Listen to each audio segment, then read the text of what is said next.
എല്ലാ സാധകർക്കും ഒരിക്കൽ കൂടി മീറ്റ് ടു മീ മെഡിറ്റേഷൻ ചാനലിൻ്റെ മറ്റൊരു അധ്യായത്തിലേക്ക് സ്വാഗതം. ഇന്ന് നമ്മൾ നിൽക്കുന്നത് കണ്ണൂർ ജില്ലയിലെ പയ്യന്നൂരിലാണ്. പയ്യന്നൂർ എന്തുകൊണ്ടും പ്രശസ്തമായിട്ടുള്ള ഒരു സ്ഥലമാണ്. വിശേഷത എന്ന് പറഞ്ഞാൽ പരിശുദ്ധമായിട്ടുള്ള പവിത്രമോതിരത്തിൻ്റെ നാടാണ്. അപ്പോൾ അങ്ങനെ ഒരു പവിത്രമായിട്ടുള്ള ഒരു പരിശുദ്ധമായിട്ടുള്ള ഒരു സ്ഥലത്ത് ഇന്ന് നമ്മൾ എത്തി നിൽക്കുമ്പോൾ നമ്മൾ പരിചയപ്പെടാൻ പോകുന്ന വ്യക്തിത്വവും അതുപോലെ തന്നെ പരിശുദ്ധനായിട്ടുള്ള ഒരു സാത്വികനായിട്ടുള്ള ഒരു വ്യക്തിത്വം തന്നെയാണ്. അദ്ദേഹത്തിൻ്റെ പേര് ഡോക്ടർ പ്രൊഫസർ ഗിരിധരൻ സാർ എന്നാണ്. നമ്മൾ സാധകർക്ക് എല്ലാവർക്കും അറിയാം, നമ്മുടെ മീറ്റ് മീ മെഡിറ്റേഷൻ ചാനലിൻ്റെ വീക്ക്ലി സത്സംഗങ്ങളിൽ ഇദ്ദേഹത്തിൻ്റെ ശബ്ദത്തിലൂടെ, ആ ശബ്ദ ഗാംഭീര്യത്തിലൂടെ അദ്ദേഹത്തിൻ്റെ സാധനാ ജീവിതം അല്ലെങ്കിൽ സാധന എക്സ്പീരിയൻസ്, അദ്ദേഹം ആത്മീയത എന്ന് പറയുന്ന എന്താണ്, അദ്ദേഹത്തിൻ്റെ കാഴ്ചപ്പാട് നമ്മൾ ഓരോ സാധകരിലേക്കും എത്തിക്കുന്ന ഒരു വ്യക്തിത്വമാണ്. അദ്ദേഹം എഴുത്ത്, അധ്യാപനം മേഖലയിൽ കൂടി കടന്നു പോയിട്ടും അതിനുപരി അദ്ദേഹം ഒരു സാധകനുമാണ്. ഈ സാധകനിൽ നിന്നും നമുക്ക് അദ്ദേഹത്തിൻ്റെ ആ സാധനാ യാത്ര എങ്ങനെയാണ്, അദ്ദേഹം ഭൗതികമായിട്ടുള്ള ആ ഒരു വ്യവഹാരത്തിൽ നിന്നും ഒരു സാധനാ ലോകത്തിലേക്ക് കടന്നു വന്നത്, അദ്ദേഹത്തിൻ്റെ സാധനാ ജീവിതവും എക്സ്പീരിയൻസും എല്ലാം അദ്ദേഹത്തോട് തന്നെ നമുക്ക് ചോദിച്ചറിയാം. അദ്ദേഹത്തെ നമുക്ക് സ്വാഗതം ചെയ്യാം.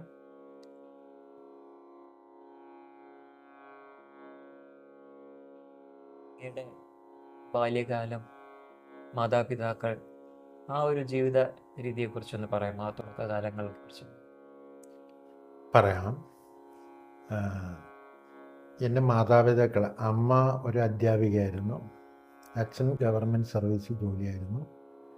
തളിപ്പറമ്പ് എന്ന് പറയുന്ന സ്ഥലം, പയ്യന്നൂരിൽ നിന്ന് കുറച്ചകലെയായിട്ട് തളിപ്പറമ്പ് എന്ന് പറയുന്ന സ്ഥലത്താണ് ഞങ്ങൾ താമസിച്ചിരുന്നത്.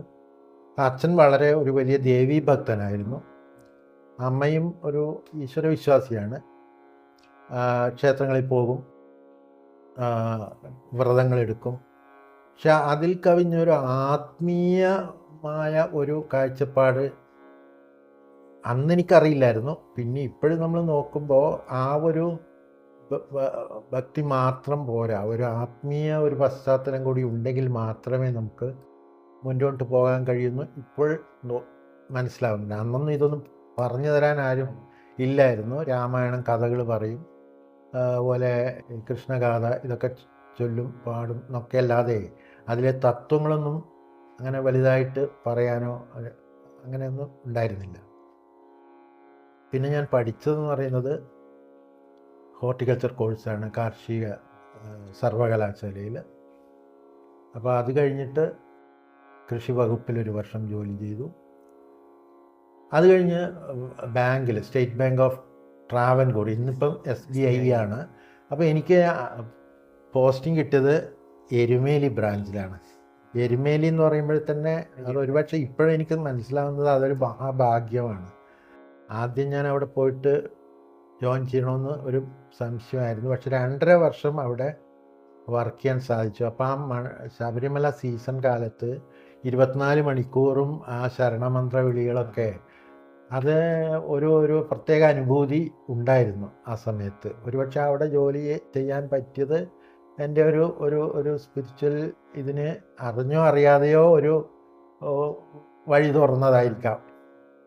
അത് കഴിഞ്ഞ് ഞാൻ അവിടുന്ന് പിന്നെ കാർഷിക സർവകലാശാലയിൽ ജോയിൻ ചെയ്തു.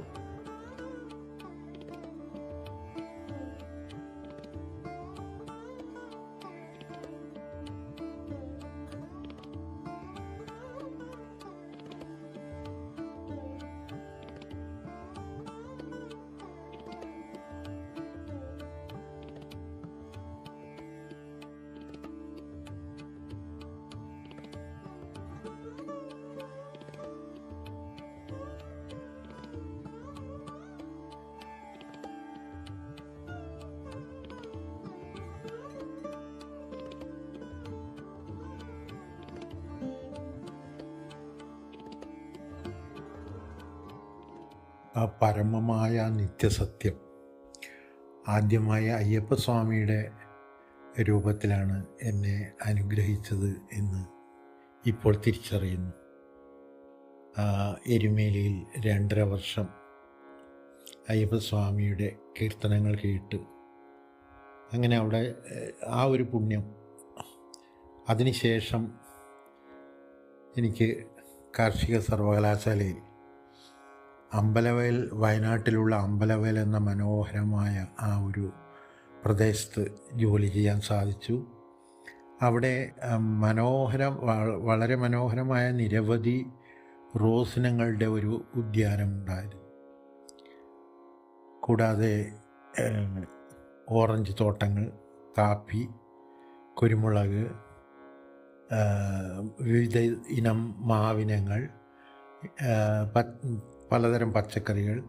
അപ്പോൾ ഇവയുടെയൊക്കെ കൂടെ ആ ജോലിയുടെ ഭാഗമായിട്ട് ഇത്രയും സുന്ദരമായ ഒരു പ്രദേശത്ത്, പ്രത്യേകിച്ചും അവിടെ അന്ന് അക്കാലത്ത് 1988 പൊതുവെ ഒരു സുന്ദരമായ കാലാവസ്ഥയും അധികം ആൾതാമസമില്ലാതെ ഉള്ള ഒരു ജനവാസം കുറഞ്ഞ ഒരു പ്രദേശമായിരുന്നു.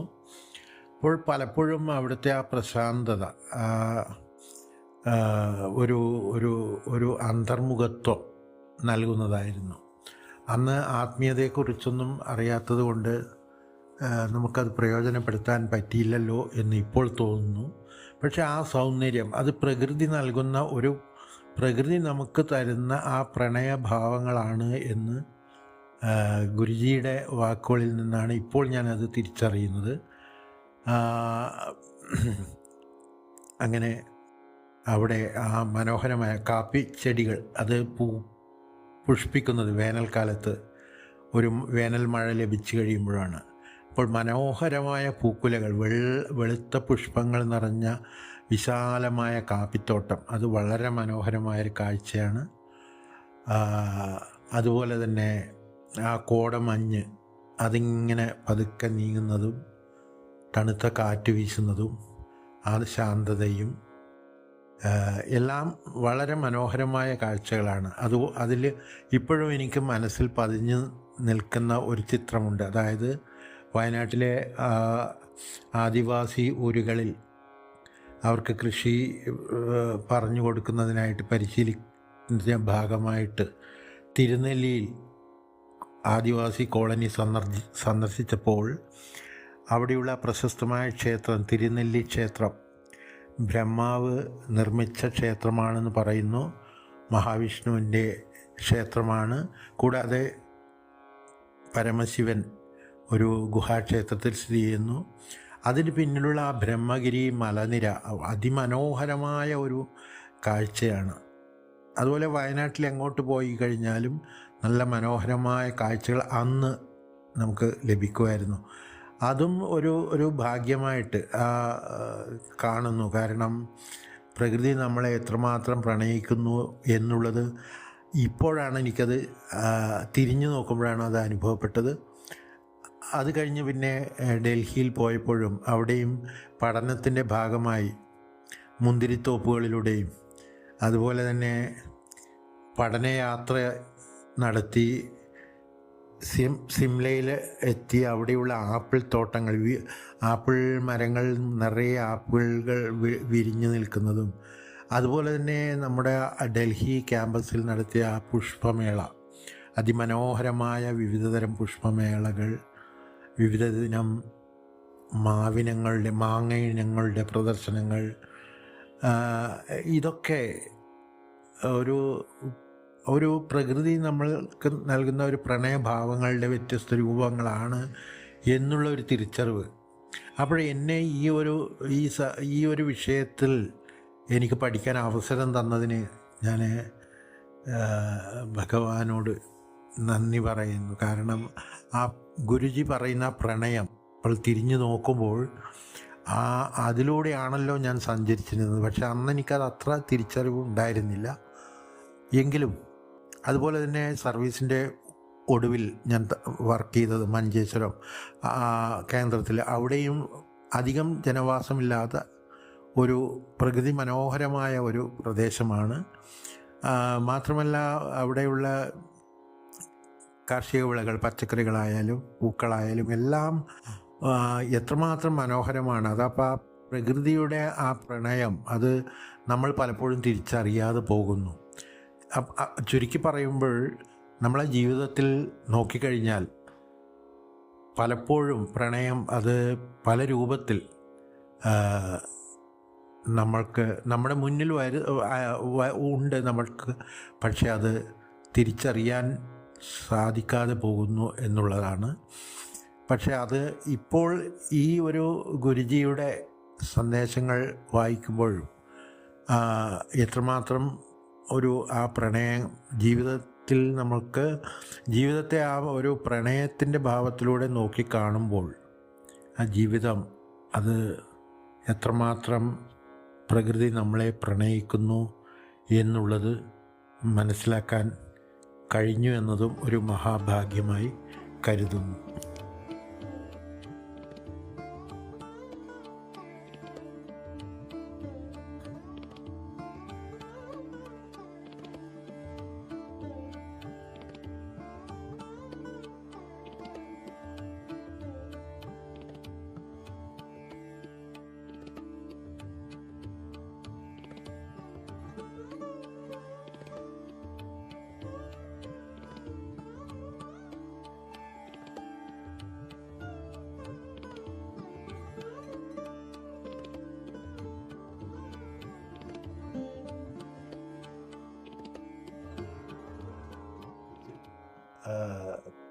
അവിടെ അസിസ്റ്റൻറ്റ് പ്രൊഫസറായിട്ട് ജോയിൻ ചെയ്തു.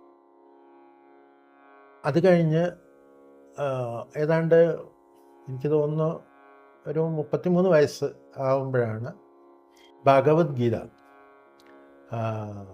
അതിൻ്റെ സംസ്കൃത ശ്ലോകങ്ങളും മലയാളത്തിലെ പദാനോ വിവർത്തനവും അതുകൂടാതെ അതിൻ്റെ ഒരു ചെറിയ വിശദീകരണമുള്ള ഒരു ഭഗവത്ഗീത വായിക്കാനിടയായി. അപ്പോൾ അതുവരെ ഭഗവത്ഗീത ഒന്നും നമ്മളെ വീടുകളിലൊന്നുമില്ല. ഭാഗവതം അല്ലെങ്കിൽ രാമായണമൊക്കെ ഉണ്ടാവാറുള്ളൂ. അപ്പോൾ ഈ ഭഗവത്ഗീത വായിച്ചപ്പോഴെൻ്റെ അനുഭവം, ആദ്യത്തെ അധ്യായം വായിച്ചു പോയി, രണ്ടാമത്തെ അധ്യായം വായിച്ചു കഴിയുമ്പോൾ പെട്ടെന്നൊരു ഇങ്ങനെയുള്ള ഒരറിവ് ലോകത്ത് ഉണ്ടല്ലോ, ഇതൊന്നും ഇതുവരെ കേൾക്കാനോ വായിക്കാനോ സാധിച്ചില്ലല്ലോ എന്നുള്ള ഒരു തിരിച്ചറിവ്. പിന്നെ എനിക്ക് ഒരു എന്താ പറയുക, ഒരു തീരുമാനം എടുക്കാൻ പറ്റാത്ത അവസ്ഥ. ഇത് ഇനി അങ്ങോട്ട് വായിച്ചു കഴിഞ്ഞാൽ ഞാൻ ഇതെല്ലാം ഉപേക്ഷിച്ചിട്ട് വല്ല ആശ്രമത്തിലേക്ക് വല്ലതും പോകും. അപ്പോൾ കല്യാണം കഴിഞ്ഞിരുന്നു, മകനുണ്ട്. അപ്പോൾ എനിക്കൊരു വലിയ ഒരു ഉള്ളിലൊരു സംഘർഷമായിരുന്നു. അപ്പോൾ വായിച്ചു കഴിഞ്ഞാൽ ഞാൻ വേറെ വഴിക്ക് പോകും. അതുകൊണ്ട് ഞാൻ വായന നിർത്തിയുമ്പോൾ കുട്ടിയെ ഓർത്തിട്ട് അത് നിർത്തി ആ സമയത്ത്. പക്ഷെ അതും പിന്നീടുള്ള ഒരു ആത്മീയതയിലേക്ക് വരാനുള്ള ഒരു കാൽവെപ്പായിരിക്കാം എന്ന് ഇപ്പോൾ കരുതുന്നു.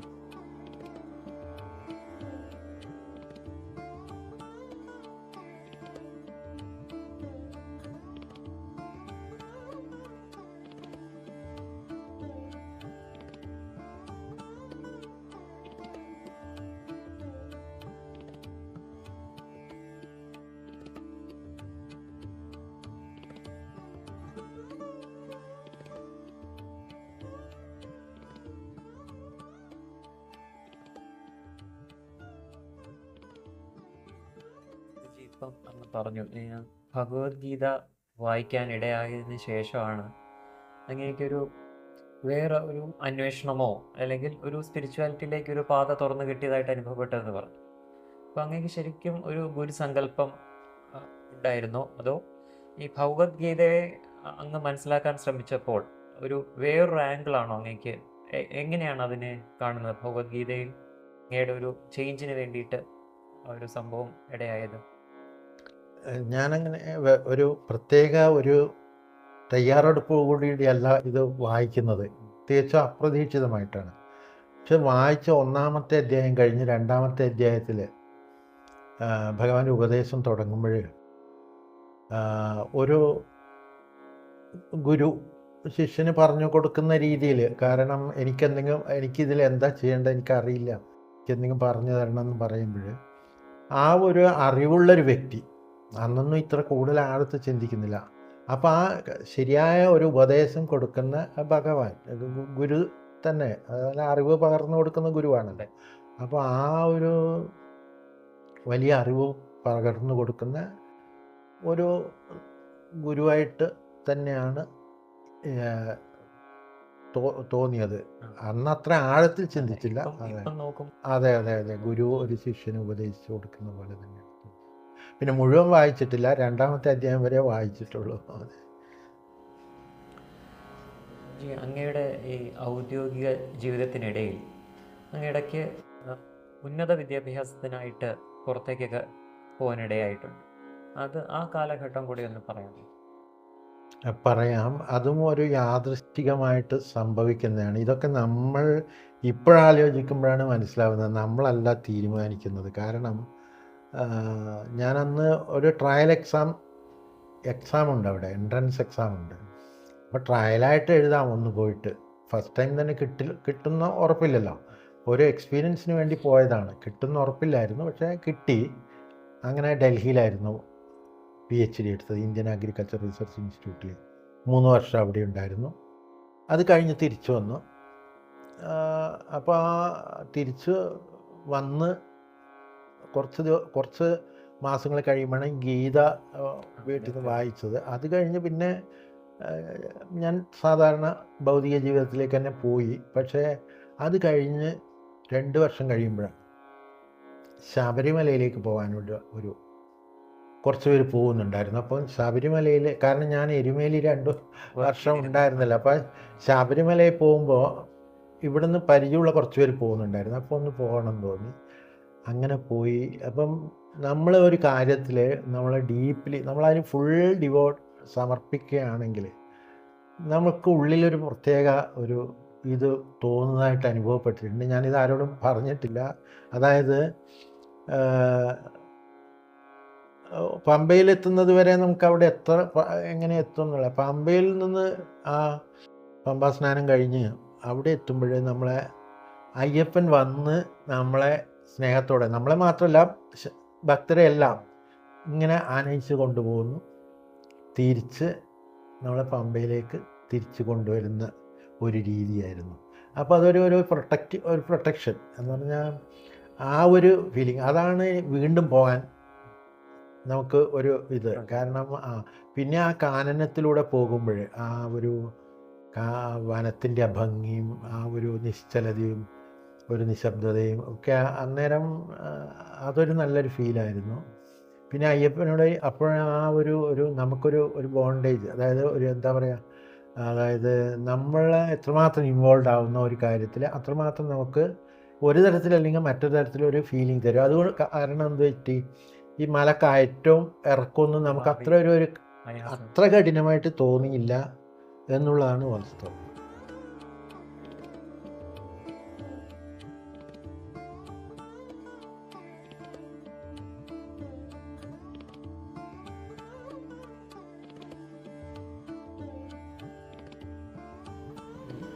അങ്ങയുടെ ഈ തിരക്കുള്ള ഔദ്യോഗിക ജീവിതവും അല്ലെങ്കിൽ ഈ ഉപരിപഠനവും ഇതിൻ്റെ എല്ലാം ഇടയിൽ ഒരു കവിയുടെ ജനനം എപ്പോഴായിരുന്നു? കവിയുടെ ജനനം എപ്പോഴാണെന്ന് ചോദിച്ചാൽ വ്യക്തമായിട്ട് എനിക്കറിയില്ല. കാരണം നമ്മളല്ല കവിത എഴുതുന്നത്. ഇപ്പോഴത്തെ എക്സ്പീരിയൻസ് വെച്ച് ഞാൻ പറയുകയാണെങ്കിൽ, നമ്മളിപ്പോൾ ഒരു പേനയും പേപ്പറും എടുത്ത് വെച്ച് ഒരു കവിത എഴുതണം എന്ന് വിചാരിച്ചാൽ അത് സാധിക്കില്ല.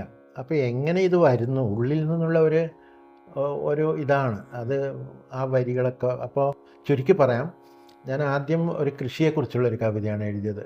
അത് കോളേജ് മാഗസിനിൽ പബ്ലിഷ് ചെയ്തിരുന്നു, കാർഷിക കോളേജിൽ. അപ്പോൾ ഒരു കുട്ടി, നന്നായിട്ട് പാടുന്നൊരു കുട്ടി ഇത് പാടി, ആ കുട്ടിക്ക് ഇഷ്ടപ്പെട്ടു. ആ കുട്ടി നല്ല ഈണത്ത് പാടി റെക്കോർഡ് ചെയ്തു. അപ്പോൾ അത് നമ്മൾ കവിത വായിക്കുന്നതും അത് റെക്കോർഡ് ചെയ്ത് കേൾക്കുന്നതും വ്യത്യാസമുണ്ട്.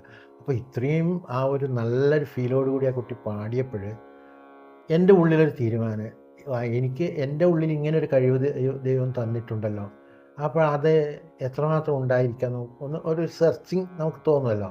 അപ്പോൾ അങ്ങനെ വന്നപ്പോഴും ഞാൻ ആദ്യമായിട്ട് എഴുതല്ലേ, അപ്പോൾ ഒരു ഡിവോഷണൽ സോങ്സ് എഴുതാൻ തന്നെ. അങ്ങനെ ഒരു 10 ഡിവോഷണൽ സോങ്സ്, അത് ഒരു മാസം കൊണ്ടൊക്കെയാണ്.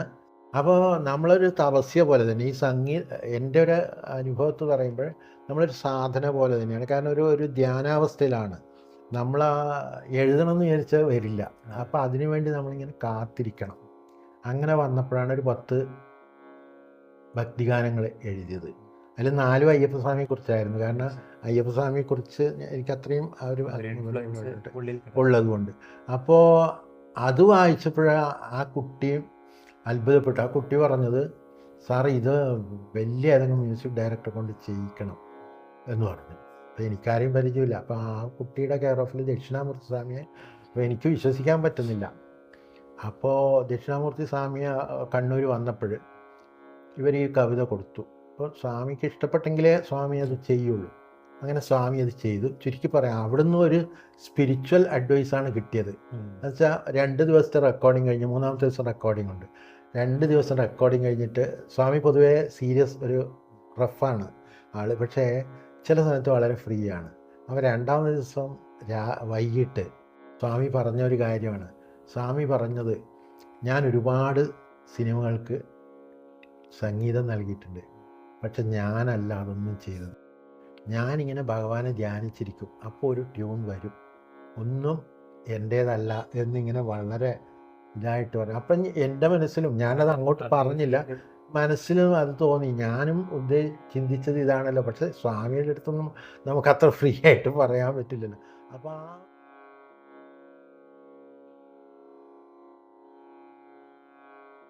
അദ്ദേഹത്തിൻ്റെ ലക്ഷ്യം നിർവികൽപ്പ സമാധി ആണെന്നും അദ്ദേഹം പറയുകയുണ്ടായി.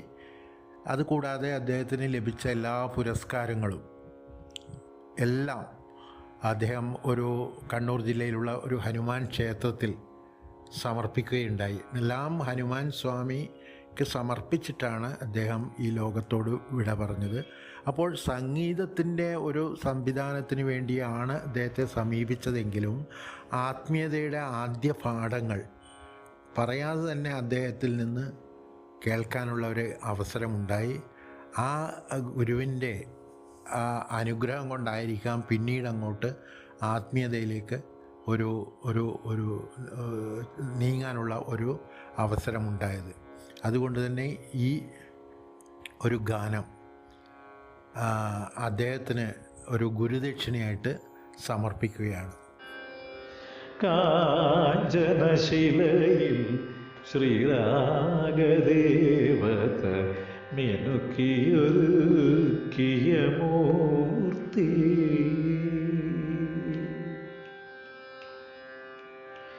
ശിവരഞ്ജിനിമാർധ്യാനമിരിക്കും രാജഗോപുരനടയിൽ,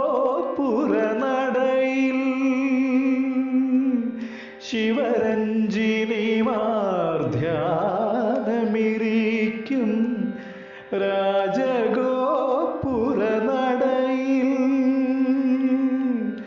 അമൃതവർഷിണി നീഹാരമണിയും നാദഗോപുരനടയിൽ,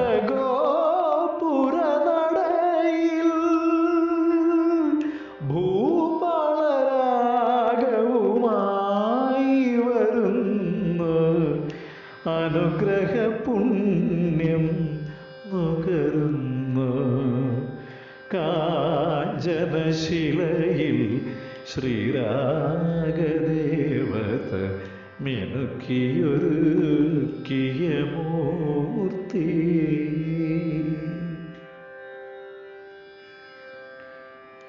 അക്ഷരശിശുക്കൾ ആ ദിവ്യസ്പർശത്താൽ ആനന്ദനർത്തനം ആടുന്നു. അക്ഷരശിശുക്കൾ ആ ദിവ്യസ്പർശത്താൽ ആനന്ദനർത്തനം ആടുന്നു. ആനന്ദഭൈരവി പാടുന്നു സംഗീതമധുരം പൊഴിയുന്നു. സംഗീതമധുരം പൊഴിയുന്നു. കാഞ്ചനശിലയിൽ ശ്രീരാഗദേവത മെനുക്കിയൊരുക്കിയ മൂർത്തി സർഗവീണ തന്ത്രികൾ മീട്ടും സംഗീത ചൈതന്യമൂർത്തി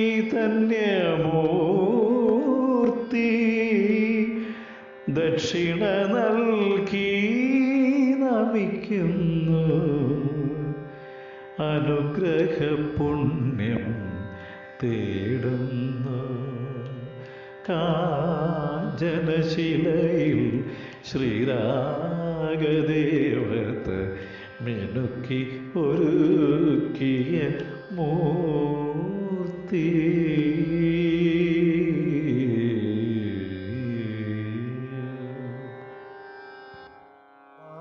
എഴുതുന്നത് നമ്മളല്ല. ആ സമയം മുഴുവൻ നമുക്ക് വേറെ ചിന്തകളിലേക്ക് പോകുന്നില്ല, മറ്റ് അനാവശ്യ ചിന്തകളിലേക്കൊന്നും പോകുന്നില്ലല്ലോ. അപ്പം മനസ്സിനൊരു ശുദ്ധി കിട്ടുന്ന പോലെ ഒരു തോന്നി. അങ്ങനെയാണ് അതും പാടിക്കഴിഞ്ഞപ്പോൾ വളരെ നല്ല അഭിപ്രായം പറഞ്ഞ് പലരും. പിന്നെ ചില ക്ഷേത്രങ്ങളിലൊക്കെ ഇത് ആൽബം എഴുതാൻ വേണ്ടി വിളിച്ചു. അപ്പം ഒരു അമ്പലത്തിൽ സുപ്രഭാതം എഴുതാനാണ് പറഞ്ഞത്. സാധാരണ ഗാനങ്ങളാകുമ്പോൾ ഒരു പല്ലവി, അനുപല്ലവി, ഒരു ചരണം അല്ലെങ്കിൽ 2 ചരണം ഇങ്ങനെയാണ് വരുന്നത്. അപ്പോൾ സുപ്രഭാതം എന്ന് പറയുമ്പോൾ കുറേ എഴുതണ്ടേ. ഞാൻ രണ്ടും കൽപ്പിച്ച് അവരങ്ങനെ പറയല്ലേ. ഞാൻ വിചാരിച്ചു ഇത്രയും എന്നെ കൊണ്ട് എഴുതിച്ച ഭഗവാൻ ചിലപ്പോൾ ഇതും സാധിക്കുമായിരിക്കും എന്ന് കരുതി അങ്ങനെ അതിനായിട്ട് നമ്മളെ സമർപ്പിച്ചു.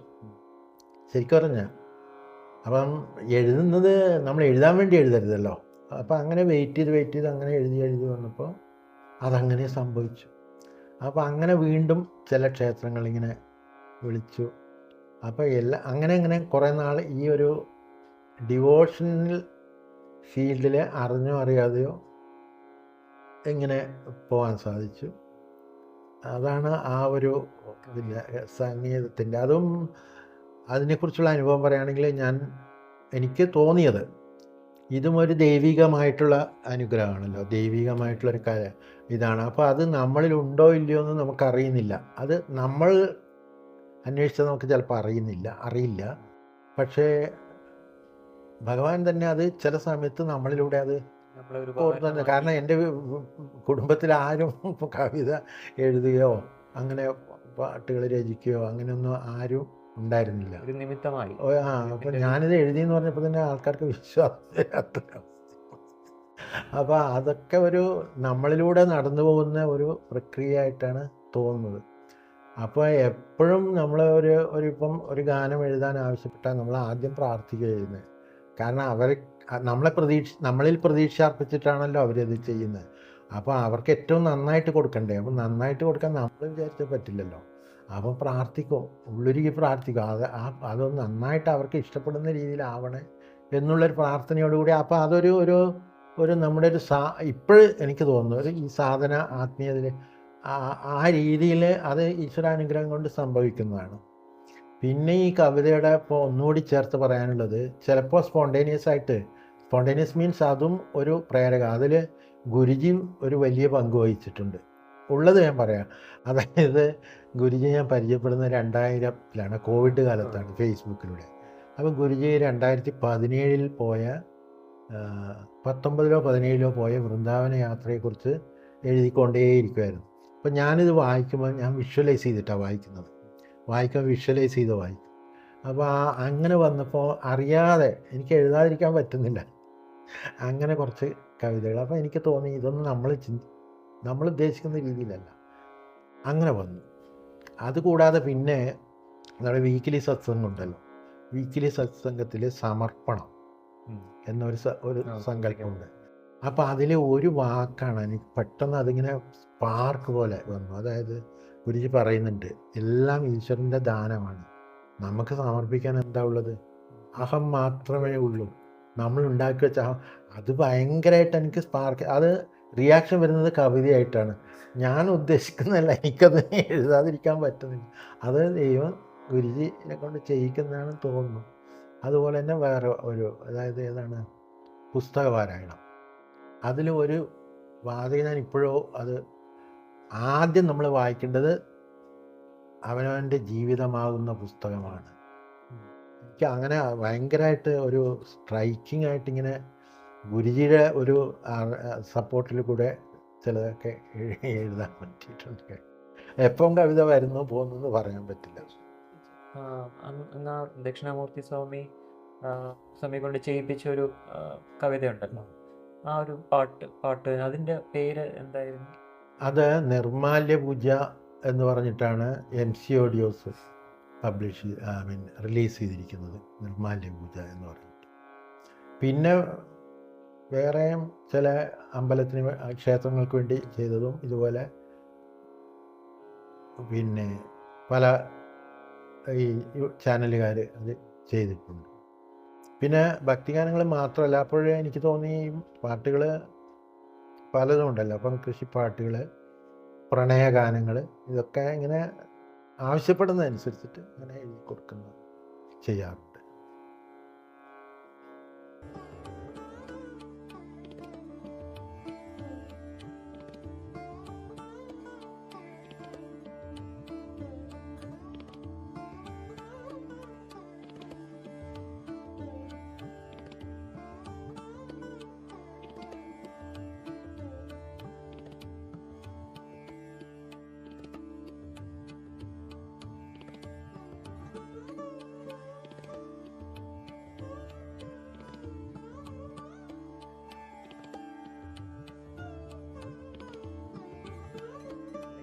പാട്ടുകൾ എഴുതുന്നു. ഇതിൻ്റെ ഇടയ്ക്ക് അങ്ങ് ഈ ഒരു സ്പിരിച്വൽ പുസ്തകം എഴുതിയതായിട്ട് നമ്മൾ അറിഞ്ഞിരുന്നു.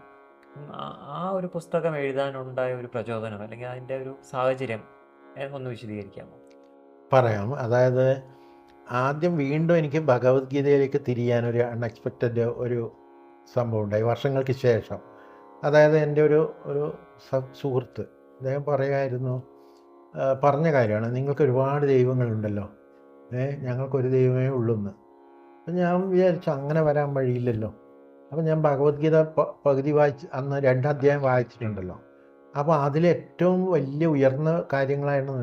ഞാൻ വീണ്ടും അത് വായിച്ചു നോക്കി. അപ്പോൾ അതിൽ വ്യക്തമായിട്ട് പറയുന്നുണ്ട് ഈശ്വരൻ ഒന്ന് മാത്രമേ ഉള്ളൂ. 7-ാം അധ്യായത്തിലെ ശ്ലോകങ്ങളാണ്. ഞാൻ ശ്ലോകങ്ങൾ ബൈഹാർട്ട് പഠിക്കാറില്ല, കാരണം നമുക്കതിനെ സംസ്കൃതമൊന്നും അറിയാറില്ല. അപ്പോൾ ഈശ്വരൻ എന്നെ, അതായത് ഏറ്റവും സർവ്വവ്യാപിയായ എന്നെ ചില വ്യക്തികൾ മൂർത്തിഭാവത്തിൽ ആരാധിക്കുന്നു എന്നാണ് പറഞ്ഞിരിക്കുന്നത്.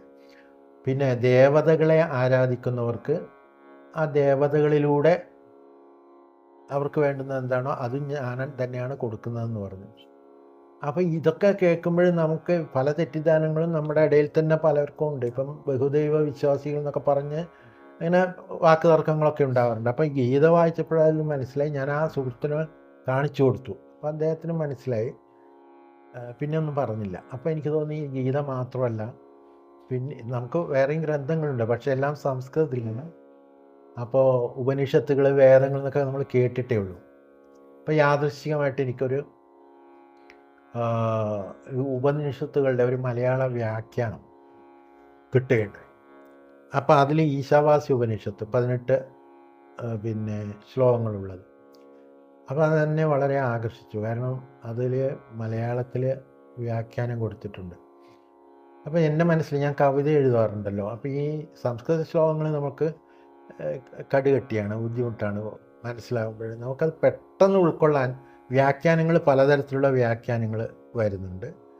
അപ്പോൾ വ്യാഖ്യാനങ്ങളെക്കാളും, അതായത് നമുക്ക് ഇപ്പോൾ ഒരു ഉദാഹരണം, ഒരു സിനിമ ആണെങ്കിൽ, നമ്മൾ പണ്ട് കണ്ട സിനിമയാണെങ്കിൽ അതിലെ പാട്ട് നമ്മൾ ഓർമ്മിച്ച് വെക്കും, അതിലെ ബാക്കി സംഭാഷണങ്ങളൊന്നും നമുക്ക് ഓർമ്മയില്ല.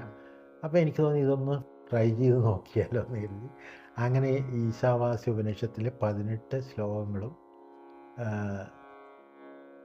ലളിതമായ രീതിയിലുള്ള ഗാനരൂപത്തിൽ എഴുതി ഒരു പുസ്തകമായിട്ട് പിന്നെ എഴുതുകയുണ്ടായി. അതിൽ ഞാൻ പേര് കൊടുത്തത് അമ്മയുടെ പേരാണ്. കാരണം നമ്മൾ ഭഗവാൻ പറയുന്നുണ്ടല്ലോ കർത്തൃത്വഭാവം ഏറ്റെടുക്കരുതെന്ന്. അപ്പോൾ നമുക്ക് ഭഗവാന്റെ പേര് വെക്കാൻ പറ്റില്ല. അപ്പോൾ നമ്മൾ വന്നത് എവിടുന്നാ? അമ്മയുടെ പിന്നെ ഉദരത്തിൽ ഒരു സെല്ല്, ഒരു കോശമായിട്ടാണ് ഒരു രൂപം കൊള്ളുന്നത് അല്ലേ? അപ്പം അച്ഛനും അമ്മയ്ക്കും തുല്യ ഇതാണെങ്കിൽ പോലും അമ്മയ്ക്ക് കുറച്ച് കൂടുതൽ റോൾ ഉണ്ടെന്നാണ് ശാസ്ത്രീയമായിട്ടും അല്ലെങ്കിലും ഞാൻ വിശ്വസിക്കുന്നത്. കാരണം രണ്ടുപേരുടെയും ബീജങ്ങൾ തമ്മിൽ ഒന്നിച്ചേർന്നൊരു ഭ്രൂണമായിട്ട് വളരുന്നു. പക്ഷെ പിന്നീട് അങ്ങോട്ട് വളർച്ച മുഴുവൻ അമ്മയുടെ ഉദരത്തിലാണ്. അപ്പം അമ്മയുടെ ഇമോഷൻസ് പോലും കുട്ടീനെ ഇതാക്കുന്നുണ്ട്. അപ്പം നമ്മൾ ആദ്യം സമർപ്പണം ചെയ്യേണ്ടത്, അമ്മയുടെ അടുത്ത് എന്ത് സമർപ്പണം ചെയ്താലും ഇല്ലല്ലോ, അപ്പം അമ്മയോടുള്ളൊരു സമർപ്പണം അത് നമുക്ക് വേണമെന്ന് അതുമൊക്കെ എങ്ങനെ അറിയാതെ തോന്നി. അങ്ങനെയാണ് ഞാൻ അമ്മയുടെ പേര് വെച്ച് ഞാനല്ല എഴുതിയെന്നുള്ള രീതിയിൽ അങ്ങനെ ഒരു ഇത്. അപ്പോൾ ആ ഈശാവാസ്യ ഉപനിഷത്തിൻ്റെ ആ ശ്ലോകങ്ങൾ മലയാള ഈ നമ്മളെ നല്ല ഒരു ലളിതമായ രീതിയിൽ അത് എഴുതിയപ്പോൾ അതൊന്നുകൂടി എന്നെ സംബന്ധിച്ചിടത്തോളം അത് വളരെ ഒരു ആകർഷകമായിട്ട് എളുപ്പം എല്ലാവർക്കും മനസ്സിലാവുന്ന രീതിയിൽ തോന്നി. പിന്നെ അത് പാടി റെക്കോർഡ് ചെയ്യാൻ ഒന്നും മെനക്കെട്ടില്ല, അങ്ങനെയാണ് അത് ഉണ്ടായത്. ഈ ഭഗവത്ഗീത കൂടാതെ വേറെ ആധ്യാത്മിക പുസ്തകങ്ങളെല്ലാം വായിക്കുക, അതിൻ്റെ ഇൻഫ്ലുവൻസും ഉണ്ടായിട്ടുണ്ട്? അതുണ്ടായിട്ടുണ്ട്. അത് യാദൃശ്ചികമാണ് എല്ലാം സംഭവിക്കുന്നത്. കാരണം ഞങ്ങൾ കാർഷിക കോളേജാണ്. അപ്പോൾ കൃഷിയുമായി ബന്ധപ്പെട്ട പുസ്തകങ്ങൾ മാത്രമേ അവിടെ ഉണ്ടാവുള്ളൂ. ഞാൻ ആത്മീയ ഗ്രന്ഥങ്ങൾ തേടി ഈ ഉപനിഷത്ത് മാത്രമേ ഞാൻ അന്വേഷിച്ച് പോയിട്ടുള്ളൂ. ഭഗവത്ഗീത ഓൾറെഡി ഉണ്ട്. പക്ഷേ യാദൃശ്ചികമായിട്ട് അവിടെ ഒരു ജനറൽ സെക്ഷനിൽ വെറുതെ ഞാൻ അങ്ങോട്ട് പോയപ്പോൾ ഓട്ടോബയോഗ്രഫി ഓഫ് യോഗാനന്ദ മലയാളത്തിൽ അത് കണ്ടപ്പോൾ ഞാനത് വാങ്ങി. അതെടുത്ത് വായിച്ചപ്പോൾ ഈ പറഞ്ഞ പോലെ നേരത്തെ ഭഗവത്ഗീത വായിച്ച പോലെ ഒരു വല്ലാത്ത ഫീലിംഗാണ് ഉണ്ടായത്. അത് കുറേ തവണ വായിച്ചു. പിന്നെ അത് കഴിഞ്ഞിട്ട് അവിടെ പുസ്തകം ഈ സെയിൽസിന് വരുമായിരുന്നു ആൾക്കാർ, ഈ ഒരാൾ പലതരം പുസ്തകങ്ങൾ, നോവലുകൾ, മറ്റേത്. അപ്പം ഞാനിങ്ങനെ ആലോചിച്ചു, ഈ ഇത്രയും നല്ല നോളജുള്ള പുസ്തകങ്ങൾ ഉണ്ടാകുമ്പോഴേ ഈ നോവലും ഇതൊക്കെ ഫാൻറ്റസി അല്ലേ, മിഥ്യയല്ലേ, ഇതൊക്കെ വായിക്കുന്നതിനേക്കാളും ഇതല്ലേ എന്നല്ല. അപ്പോൾ എമ്മിൻ്റെ പുസ്തകം ഞാൻ അദ്ദേഹത്തോട് പറഞ്ഞു, എനിക്ക് ഇങ്ങനെയുള്ള പുസ്തകം മതി. അപ്പോൾ എമ്മിൻ്റെ ഓട്ടോബയോഗ്രഫി ഹിമാലയൻ യോഗി എന്ന് പറഞ്ഞാൽ അതും ഇപ്പോൾ വായിക്കാൻ പറ്റി. അപ്പോൾ അങ്ങനെ വായിച്ചപ്പോൾ ഇതിൽ കൂടുതൽ അറിയാനുണ്ടെന്ന് തോന്നി. പക്ഷെ ഒരു ഗുരുവിനെ കാണാനോ ഞങ്ങളുടെ ഈ സിറ്റുവേഷനിലൊന്നും അങ്ങനെ ഒരു സ്പിരിച്വൽ മാസ്റ്റേഴ്സൊന്നും അധികം ഉണ്ടാകാറില്ല, അപ്പോൾ ഉണ്ടായിട്ടുമില്ല. അത് കാരണം എനിക്കങ്ങനെ ഒരു കൂടുതൽ മുന്നോട്ട് പോകാൻ പറ്റിയിട്ടില്ല. അത് കഴിഞ്ഞാണ് ഇത് യാദൃശ്ചികമായിട്ട് ഗുരുജിയെ കോവിഡ് കാലത്ത് ഫേസ്ബുക്കിലൂടെ പരിചയപ്പെട്ടത്. അപ്പം ഗുരുജിയുടെ ഇത് വായിക്കുമ്പോൾ ഒരു ഡിഫറെൻ്റ് ആംഗിൾ, വളരെ മൈന്യൂട്ടായിട്ട് സൂക്ഷ്മമായ ആംഗിളിലൂടെയാണ് പല കാര്യം, അതായത് നമ്മുടെ ഉള്ളിലോട്ട് നോക്കാൻ പറയുന്നു. അപ്പോൾ ഉള്ളിലോട്ട് നോക്കുമ്പോൾ ഇപ്പം ഹിമാലയൻ യോഗയുടെ ആണ്, ഇപ്പം എമ്മിൻ്റെ ആണെങ്കിലും യോഗാനന്ദ പരമഹംസയുടെ ആണെങ്കിലും അവരുടെ അനുഭവങ്ങളാണ് അവർ പറയുന്നത്. ഗുരുജി നമ്മളോട് ഉള്ളിലോട്ട് നോക്കാൻ പറയുന്നു.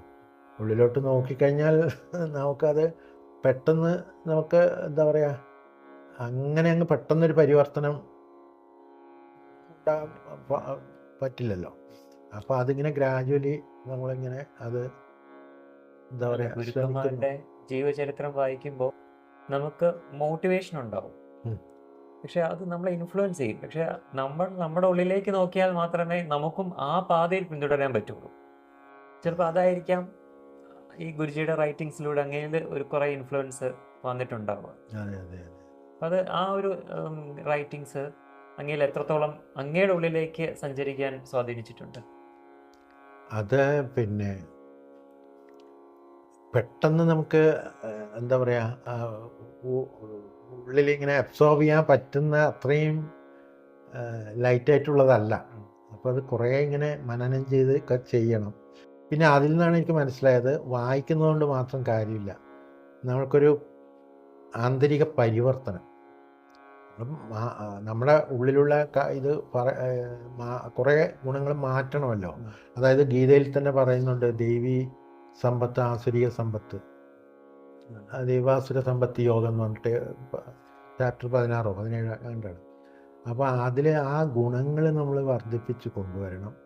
പക്ഷെ പെട്ടെന്നൊരു ദിവസം കൊണ്ട് അത് പറ്റില്ല, കാരണം നമ്മൾ ഫെയിലാവുന്നുണ്ട്, ഒരുപാട് തവണ ഫെയിലാവുന്നുണ്ട്. അപ്പോൾ ഈ ആത്മീയ യാത്ര എന്ന് പറയുന്നത് അത്രമാത്രം എളുപ്പമുള്ളതല്ല, പിന്നെ വളരെ സൂക്ഷ്മമായിട്ട് നീങ്ങേണ്ടതാണ്. വെറുതെ നമ്മളിപ്പം ശ്ലോകങ്ങൾ ബൈഹാർട്ട് പഠിച്ചത് കൊണ്ടോ പിന്നെ ഇപ്പം ഈ ഉപനിഷത്ത് ഇപ്പം മലയാളത്തിൽ പാട്ടാക്കി എഴുതിയതുകൊണ്ടൊന്നും നമ്മുടെ ഉള്ളിൽ ശരിക്കുള്ള മാറ്റങ്ങൾ സംഭവിക്കുന്നില്ല. അപ്പോൾ ഉള്ളിൽ നമുക്ക് മാറ്റങ്ങൾ സംഭവിക്കണമെങ്കിൽ നമ്മുടെ ഉള്ളിലോട്ട് നോക്കണം എന്ന് പ്രവർത്തിക്കുകയും വേണം. പ്രവർത്തിക്കാൻ, അതെ, അത് വേണമെന്നുള്ളതാണ് ഗുരുജിയുടെ നിന്നും മനസ്സിലാക്കാൻ സാധിച്ചത്. അപ്പോൾ അത് ഇങ്ങനെ ഫോളോ ചെയ്യാൻ നോക്കുന്നു. ചിലപ്പോഴും എന്താ പറയുക, ചില സമയത്ത് നമുക്കത് കുറേ നേരം നിലനിർത്താൻ പറ്റും. പിന്നെ അതിനിടയിലൊരു കാര്യം വന്നത്, പിന്നെ ഇതിന് മുമ്പായിട്ടുള്ള ഒരു കാര്യമുണ്ട്, അത് ഞാൻ പറയാൻ വിട്ടുപോയതാണ്. അതായത് 2015 എൻ്റെ ഒരു സഹപ്രവർത്തകൻ കോയമ്പത്തൂരുള്ള ഇഷ ഫൗണ്ടേഷനിൽ 4 ദിവസത്തെ കോഴ്സിന് പോകുന്നുണ്ടായിരുന്നു. അപ്പം ഞാൻ ഈ യോഗാനന്ദ പരമഹംസൻ്റെ പുസ്തകം വായിച്ച സമയമാണിത്. അപ്പോൾ അദ്ദേഹം അതിനെക്കുറിച്ച് നല്ല അഭിപ്രായം പറഞ്ഞപ്പോൾ അദ്ദേഹത്തിൻ്റെ കൂടെ ഞാൻ പോയി. അത് കഴിഞ്ഞ് തിരിച്ചു വന്നിട്ടാണ് ഈ സാധനകൾ തുടങ്ങുന്നത്. സാധന മീൻസ് പ്രാണായാമം, പിന്നെ ആസനം, പ്രാണായാമം, പിന്നെ ധ്യാനം. രാവിലെ 4:30 എണീക്കും. അപ്പോൾ എനിക്ക് മനസ്സിലാക്കാൻ കഴിഞ്ഞൊരു കാര്യം എന്ന് പറഞ്ഞാൽ ആ സമയനിഷ്ഠം. അപ്പം 4:30 കൃത്യമായിട്ട് എഴുന്നേറ്റ് അവർ 6 മണി വരെ അത് ചെയ്തുകൊണ്ടിരിക്കുമ്പോൾ നമുക്കൊരു വല്ലാത്തൊരു നല്ലൊരു ഫീലിംഗ് ആണ്. അപ്പം അതുകൂടാതെ അന്നേരം ഈ അതും യാദൃശ്ചികമായിട്ടാണ്. അതായത് ഒരു നെറ്റിൽ സെർച്ച് ചെയ്തപ്പോൾ ശ്രേയാസ് ഫൗണ്ടേഷൻ എന്ന് പറഞ്ഞിട്ട്, അപ്പോൾ അതിൽ പഴയ ഗ്രന്ഥങ്ങളൊക്കെ ഉണ്ട്. അപ്പോൾ അതിൽ പതഞ്ജലിയുടെ യോഗസൂത്രമൊക്കെ ഔട്ട് ഓഫ് ഇൻട്രസ്റ്റ് ഞാനത് വളരെ ഒന്ന് അത് ഡൗൺലോഡ് ചെയ്തെടുത്തൊക്കെ വായിച്ചു. അപ്പോൾ ഈ 4:30 മുതൽ 6 മണി വരെ ഈ സാധന ചെയ്യും. അത് കഴിഞ്ഞിട്ട് യോഗസൂത്രം കുറച്ച് വായിക്കും, പഠിക്കും. അപ്പം അത് നല്ല ഫീലിംഗ് ആയിരുന്നു. പക്ഷേ അവിടെയും പ്രശ്നം എന്ന് പറഞ്ഞാൽ സസ്റ്റെയിൻ ചെയ്യാൻ പറ്റുന്നില്ല. നമുക്കത് സസ്റ്റെയിൻ ചെയ്ത് കൊണ്ടുപോകാൻ പറ്റുന്നില്ല. ആ രാവിലെ ഏർലി മോർണിംഗ് ഒരു ഓഫീസ് ടൈം വരെ ഒരു നല്ല ശാന്തതയിൽ നിൽക്കും. പക്ഷേ മറ്റുള്ളവരായിട്ടൊക്കെ ഇൻട്രാക്ട് ചെയ്തപ്പോഴേക്കും അത് തനിയെ പോകുന്നുണ്ട്. അത് പിന്നീടാണ് എനിക്ക് മനസ്സിലായത്. അതായത് നമ്മളത് വായിച്ചതുകൊണ്ടോ അല്ലെങ്കിൽ ഈ സാധനം ചെയ്താൽ മാത്രം പോരാ, നമ്മൾ സ്ഥിരമായിട്ട് അവെയറായിട്ട് അതിൽ തന്നെ നമ്മൾ കോൺസെൻട്രേറ്റ് ചെയ്ത് നിൽക്കണം എന്നുള്ളത് പിന്നീടാണ് മനസ്സിലായത്.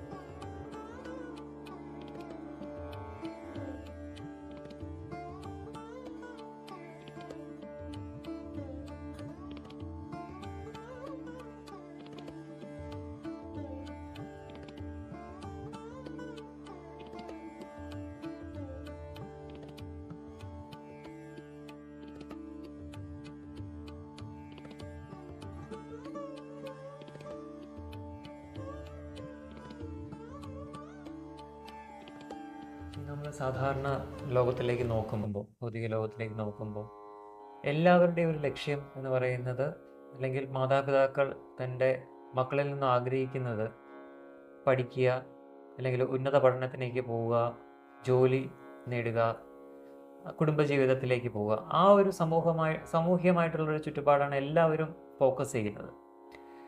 ശരിക്കും ഈ ഭൗതികമായിട്ടുള്ള ഈ പഠനം മാത്രമല്ലാതെ ഈ ആത്മവിദ്യാ പഠനം കൂടെ ഓരോരുത്തരും ചെയ്യേണ്ടതല്ലേ?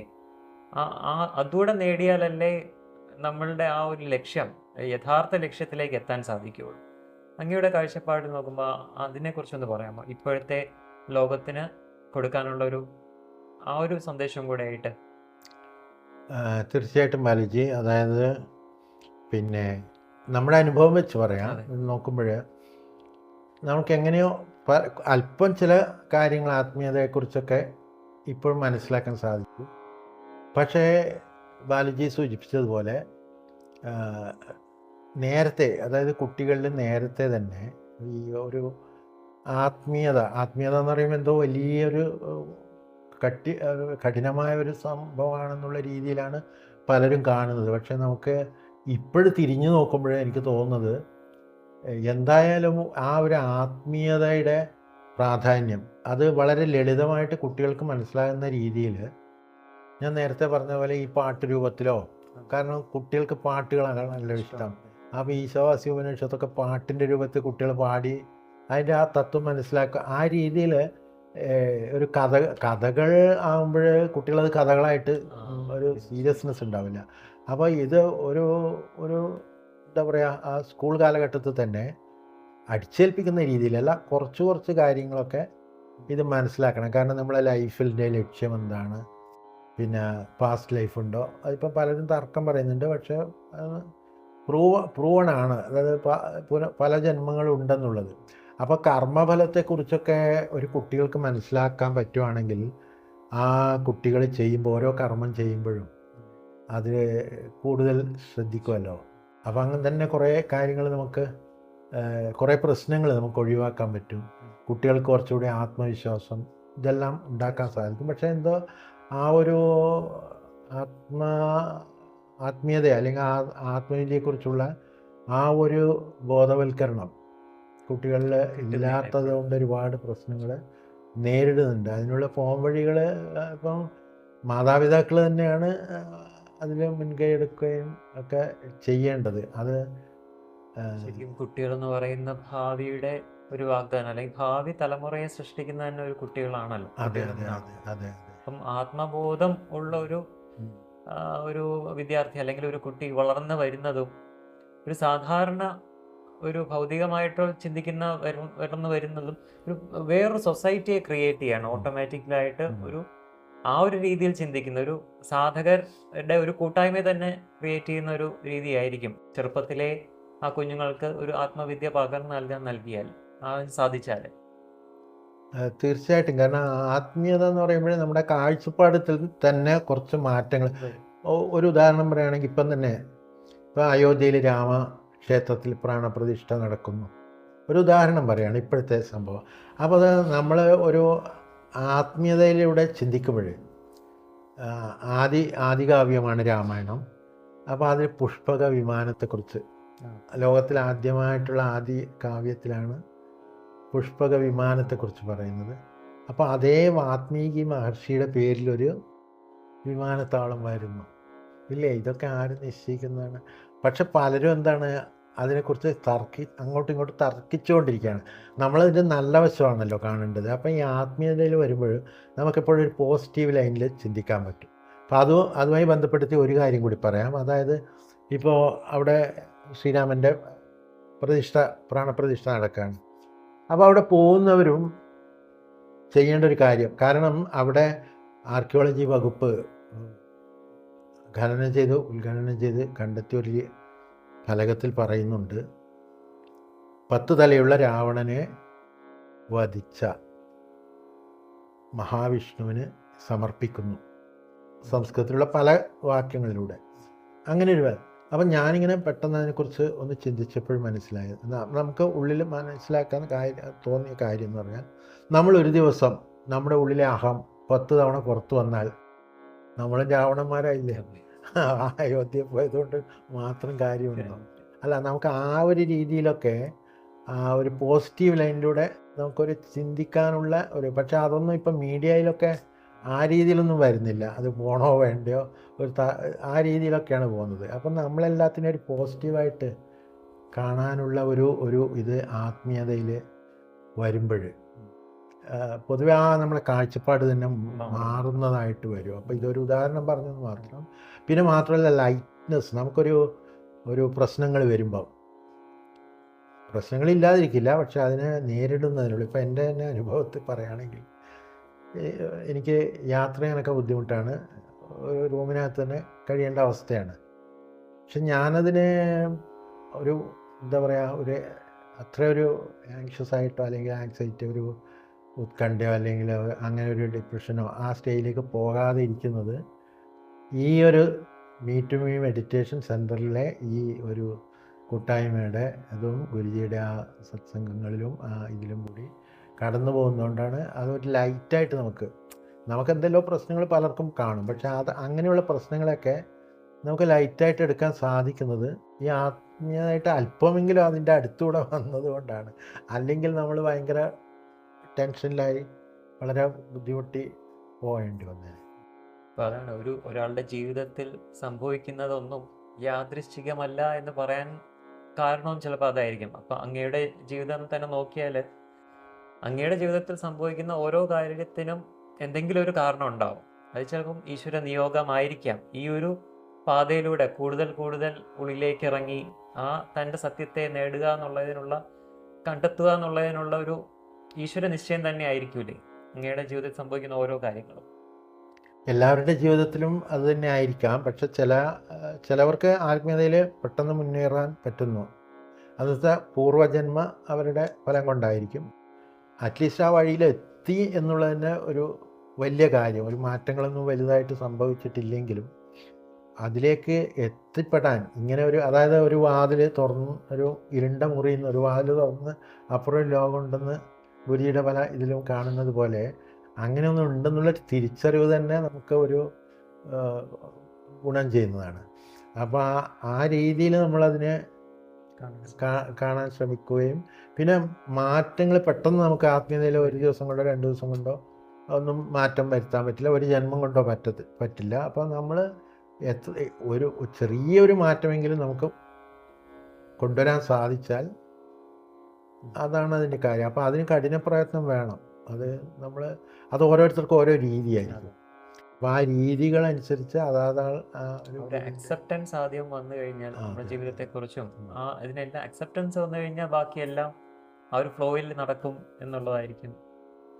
ആക്സെപ്റ്റൻസും ആക്സെപ്റ്റൻസും പിന്നെ ഇതിനെക്കുറിച്ചുള്ള നോളജും ഒക്കെ വേണം. നമ്മളിപ്പം ഏത് കാര്യത്തിലും ആദ്യം അതിനെക്കുറിച്ചുള്ള നോളജ് വേണം. എന്താണ് ഇതെന്നുള്ളത്, പിന്നെ താല്പര്യം, അതിനെ അറിയാനുള്ള ഒരു ഒരു ഒരു എന്താ പറയുക, ഒരു ആഗ്രഹം അല്ലെങ്കിൽ ഒരു തീവ്രമായ ഒരു അഭിലാഷം അത് വേണം. പിന്നെ ഇതിൽ നിന്ന് പ്രത്യേകിച്ചൊന്നും ഫലം കിട്ടാനല്ല നമ്മൾ ചെയ്യുന്നത്, നമ്മളെ തന്നെ സ്വയം ഒരു ശുദ്ധീകരിക്കാനാണ്. അല്ലാതെ ആത്മീയതയിൽ വന്നുകൊണ്ട് നമുക്ക് എന്തെങ്കിലും കിട്ടും എന്നുള്ള പ്രതീക്ഷയിലല്ല. ഒരു സെൽഫ് ക്ലീനിങ് എന്നാണ് എനിക്ക് തോന്നാറുള്ളത്. കാരണം നമ്മളെ ഉള്ളിലുള്ള കുറേ മാലിന്യങ്ങൾ നമ്മൾ ക്ലീൻ ചെയ്യുന്ന രീതിയിലാണ് ഇത്. പക്ഷേ എന്ത് വന്നാലും ചിലപ്പോൾ പെട്ടെന്ന് നമ്മൾ അവിടെ തെന്നി വീഴും. അതെല്ലാം പ്രതീക്ഷിച്ചിട്ട് തന്നെയാണ് നമ്മൾ പോകേണ്ടത്.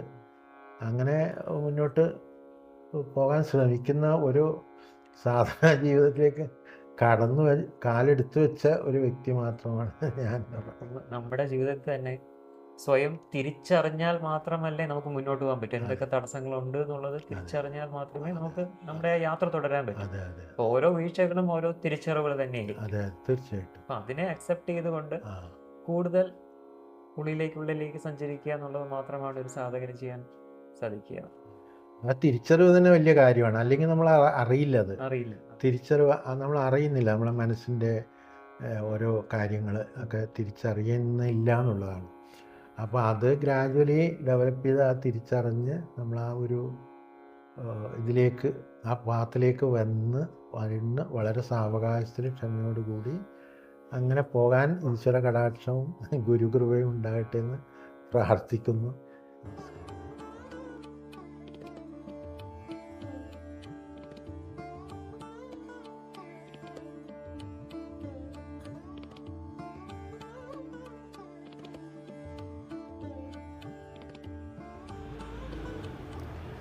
അപ്പോൾ ഈ പുനർജന്മം എന്നുള്ളത് പലരും സംശയത്തോടെയാണ് വീക്ഷിക്കുന്നത്.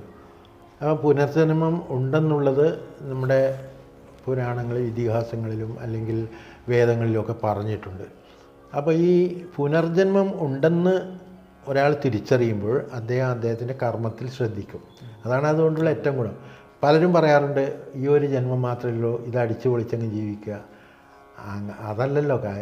അപ്പോൾ പുനർജന്മം ഉണ്ടെന്നുള്ളതിന് പല തെളിവുകളും, ശാസ്ത്രീയമായ തെളിവുകളും ഇന്ന് ലഭ്യമാണ്. അതായത് ഉദാഹരണം പറഞ്ഞു കഴിഞ്ഞാൽ, വർഷങ്ങൾക്ക് മുൻപ് കേരളത്തിൽ തന്നെ ഒരു കൊച്ചുകുട്ടി, ഒരു 10 വയസ്സിന് താഴെയുള്ളൊരു കുട്ടിയാണ്. ആ കുട്ടി പല മൃഗങ്ങളുടെയും, ജിറാഫ് തുടങ്ങിയ പല മൃഗങ്ങളുടെയും ചിത്രം വരച്ചു. ആ കുട്ടി ഇതുവരെ കണ്ടിട്ടില്ലായിരുന്നത്.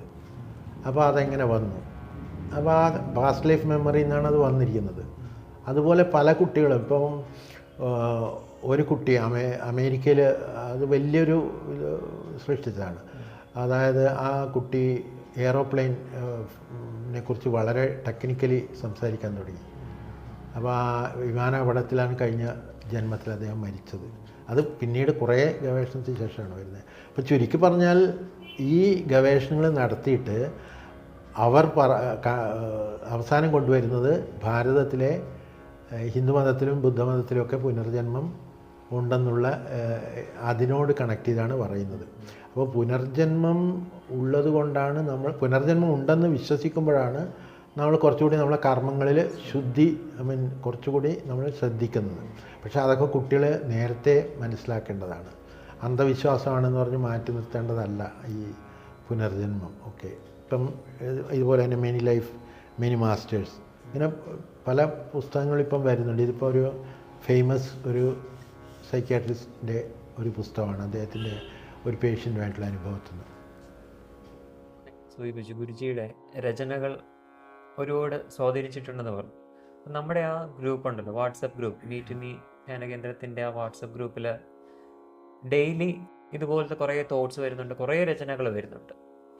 അതിൽ അങ്ങേ ഏറ്റവും കൂടുതൽ സ്വാധീനിച്ചത് ഒരു രചന, ആ ഒരു മേഖല ഏതാണെന്ന് പറയാം? ഏറ്റവും കൂടുതൽ സ്വാധീനിച്ചത് ഏതാണെന്ന് കൃത്യമായി പറയാൻ പറ്റില്ലെങ്കിലും പെട്ടെന്ന് നമുക്ക് മനസ്സിൽ ഉൾക്കൊള്ളാൻ പറ്റുന്ന ആത്മഭാഷണം തന്നെയാണ്.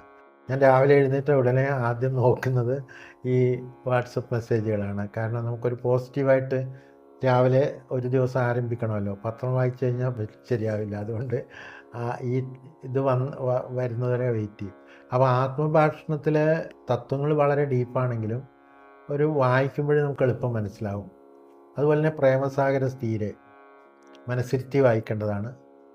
ധ്യാനകഥകൾ കുറച്ച് ടഫാണ് ചിലത്. അത് നമുക്ക് ചിലപ്പോൾ ഗുരുജിയോട് തന്നെ സംശയങ്ങൾ ചിലത് ചോദിക്കേണ്ടി വരും. ശൂന്യമായ വാക്കുകളും ഉള്ളിലെ കുറച്ചുകൂടി ഇതാണ്. ഒന്നിനൊന്ന് എല്ലാം നല്ലത് തന്നെയാണ്. പക്ഷെ നമുക്ക് മനസ്സിൽ തങ്ങി നിൽക്കുന്നത് എനിക്കൊന്ന് ആ രചനയുടെ ആ ഒരു എന്താ ഒരു ഇത് പറയാൻ എന്താണെന്ന് അറിയില്ല. ആത്മഭാഷണം വായിക്കുമ്പോഴേ നമുക്ക് പെട്ടെന്നത് ഒരു സിമ്പിളായിട്ട് മനസ്സിലാകും. ബാക്കിയെല്ലാം ഇത് തന്നെ അവധൂത ചിന്തകളും എല്ലാം ഒന്നല്ലെങ്കിൽ മറ്റു രീതിയിൽ. പിന്നെ തോരാത്ത പ്രണയമഴ അതിനെക്കുറിച്ച് പറയാൻ പറ്റില്ല എന്താണെന്നുള്ളത്. തോരാത്ത പ്രണയമഴയൊക്കെ നമുക്ക് വളരെ ഉള്ളിലോട്ട് അത് പോകുന്നുണ്ടാവും. നമ്മുടെ വായിക്കുമ്പോൾ നമ്മുടെ ഉള്ളിലേക്ക് അത് സബ് കോൺഷ്യസിലേക്ക് പോകുന്നുണ്ടാവും. ഹൃദയത്തെ അതെ അതെ അതെ അതെ വികസിപ്പിക്കാമോ അതിലൂടെ? അതെ അതെ ശരിക്കത് പെട്ടെന്ന് വായിച്ചിട്ട് നിർത്തേണ്ടതല്ല. 2 or 3 തവണ ആവർത്തിച്ച് വായിച്ച് അതൊക്കെ ചെയ്യേണ്ടതാണ്.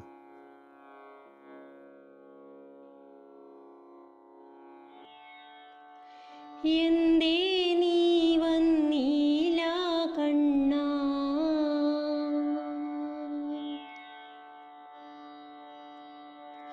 എന്തേ നീ വന്നീല കണ്ണാ, ഈ കൊച്ചു മൺകുടിലിൽ എന്തേ നീ വന്നീല കണ്ണാ, ഈ കൊച്ചു മൺകുടിലിൽ ഒരു മൺചിരാതുമായി കാത്തിരിപ്പു ഞാൻ, ഒരു പ്രേമബിന്ദുവായി മാറാൻ. ഒരു മൺചിരാതുമായി കാത്തിരിപ്പു ഞാൻ, ഒരു പ്രേമബിന്ദുവായി മാറാൻ. എന്തേ നീ വന്നീല കണ്ണാ, ഈ കൊച്ചു മൺകുടിലിൽ.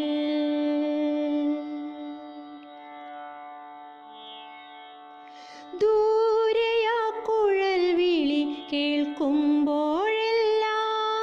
അകതാരിലാനന്ദം നിറയുന്നു. ദൂരെയാ കുഴൽ വിളി കേൾക്കുമ്പോഴെല്ലാം അകതാരിലാനന്ദം നിറയുന്നു.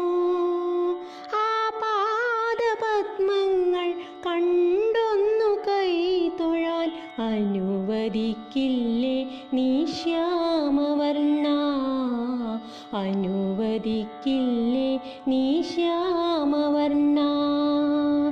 എന്തേ നീ വന്നീല കണ്ണാ, ഈ കൊച്ചു മൺകുടിലിൽ ഒരു മൺചിരാതുമായി കാത്തിരിപ്പു ഞാൻ ഒരു പ്രേമബിന്ദുവായി മാറാൻ. എന്തേ നീ വന്നീല കണ്ണാ ഈ കൊച്ചു മൺകുടിലിൽ.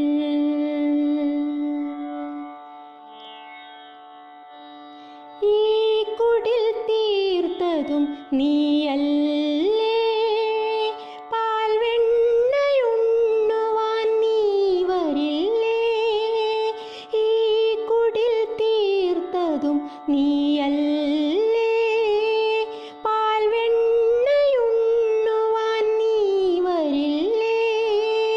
വരുവാതിരിക്കുന്നതെന്തേ കണ്ണാ, സഖി ഞാൻ നിൻ പ്രിയ രാധയല്ലേ. സഖി ഞാൻ നിൻ പ്രിയ രാധയല്ലേ. എന്തേ നീ വന്നീല കണ്ണാ ഈ കൊച്ചു മൺകുടിലിൽ. ഒരു മൺചിരാതുമായി കാത്തിരിപ്പു ഞാൻ ഒരു പ്രേമബിന്ദുവായി മാറാൻ. എന്തേ നീ വന്നീല കണ്ണാ ഈ കൊച്ചു മൺകുടിലിൽ. ഒരു മൺചിരാതുമായി കാത്തിരിപ്പു ഞാൻ ഒരു പ്രേമബിന്ദുവായി മാറാൻ. ഒരു പ്രേമബിന്ദുവായി മാറാൻ. ഒരു പ്രേമബിന്ദുവായി മാറാൻ.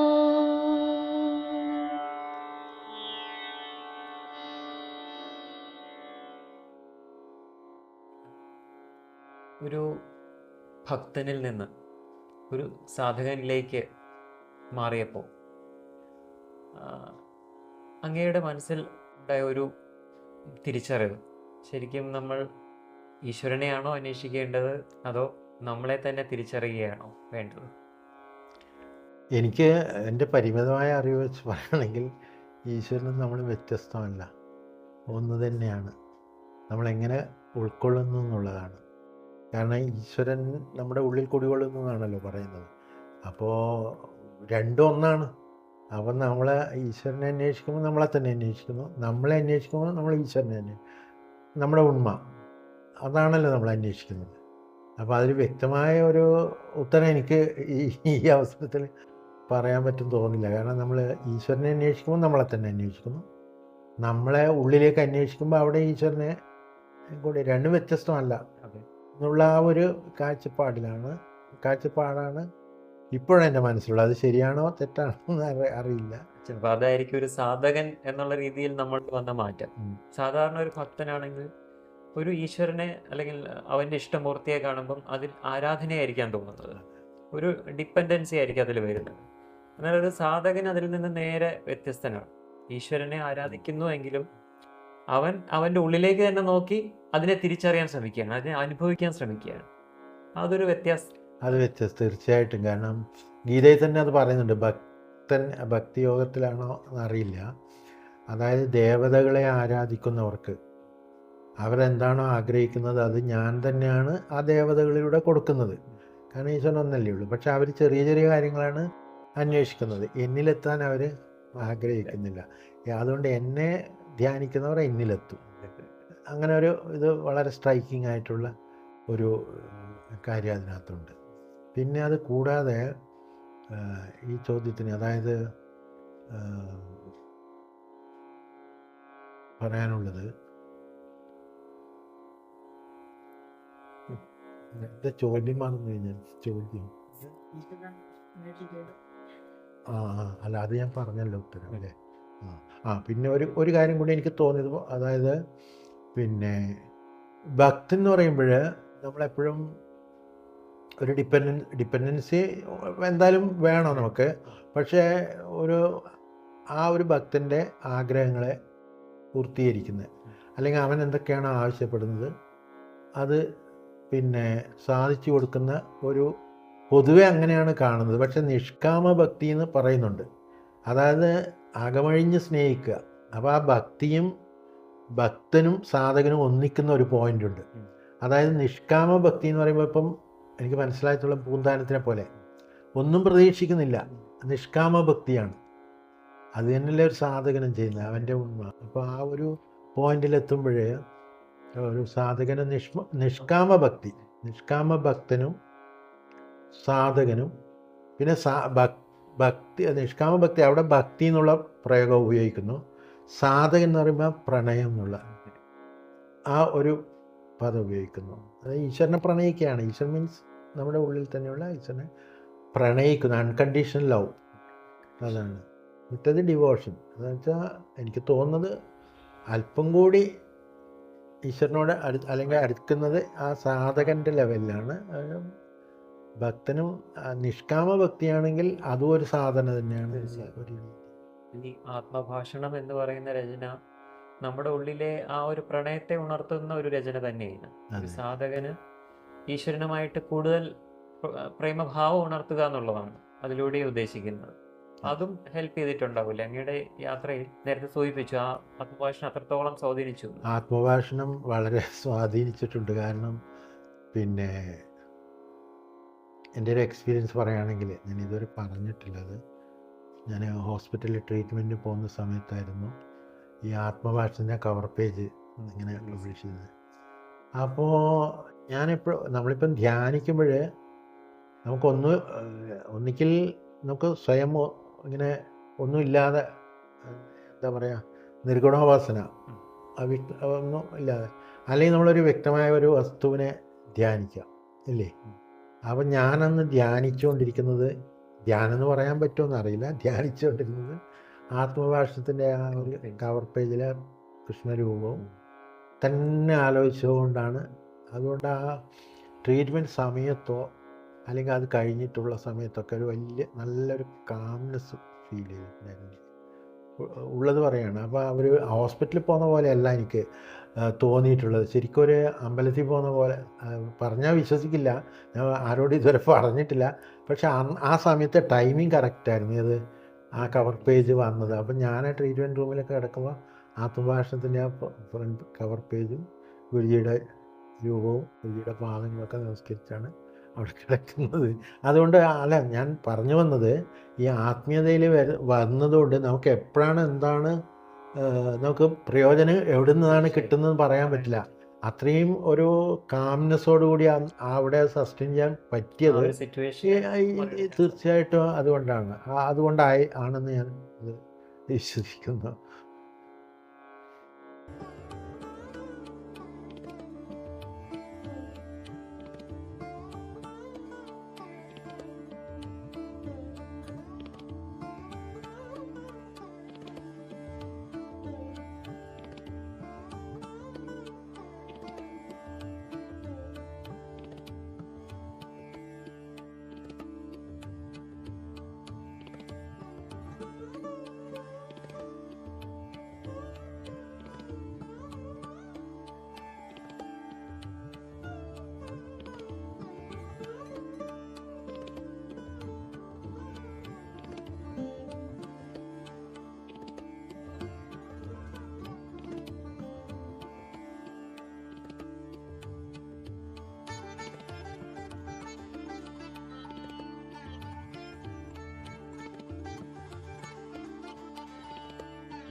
പറഞ്ഞ സാഹചര്യത്തോട് ചേർന്ന് നിൽക്കുന്ന ഒരു അവധൂത ചിന്ത പെട്ടെന്ന് ഓർമ്മ വരുവാണ്.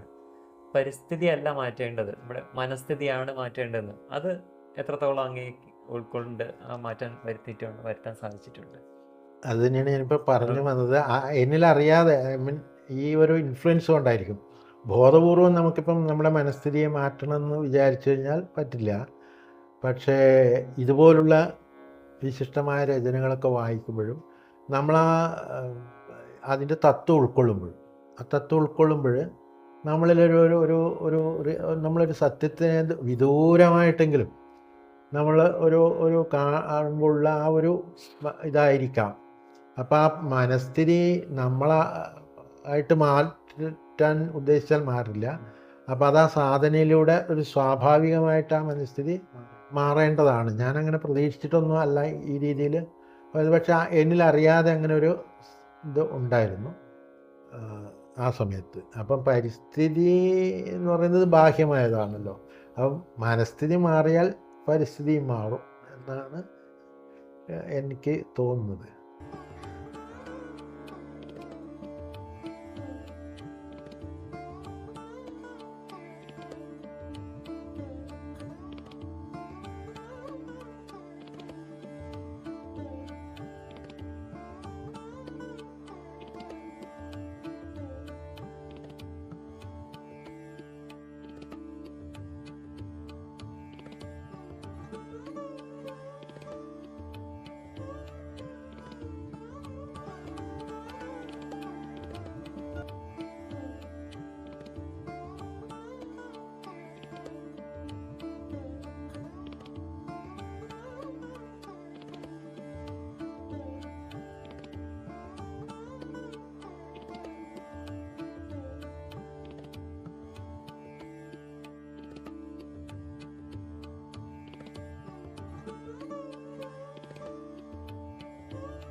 ഒരാൾ നീന്തൽ പഠിക്കുന്നതിനെ കുറിച്ച് ചോദിച്ചാൽ പെട്ടെന്ന് പറയുക ചിലപ്പോൾ സ്വയരക്ഷയ്ക്കെന്ന് പറയും.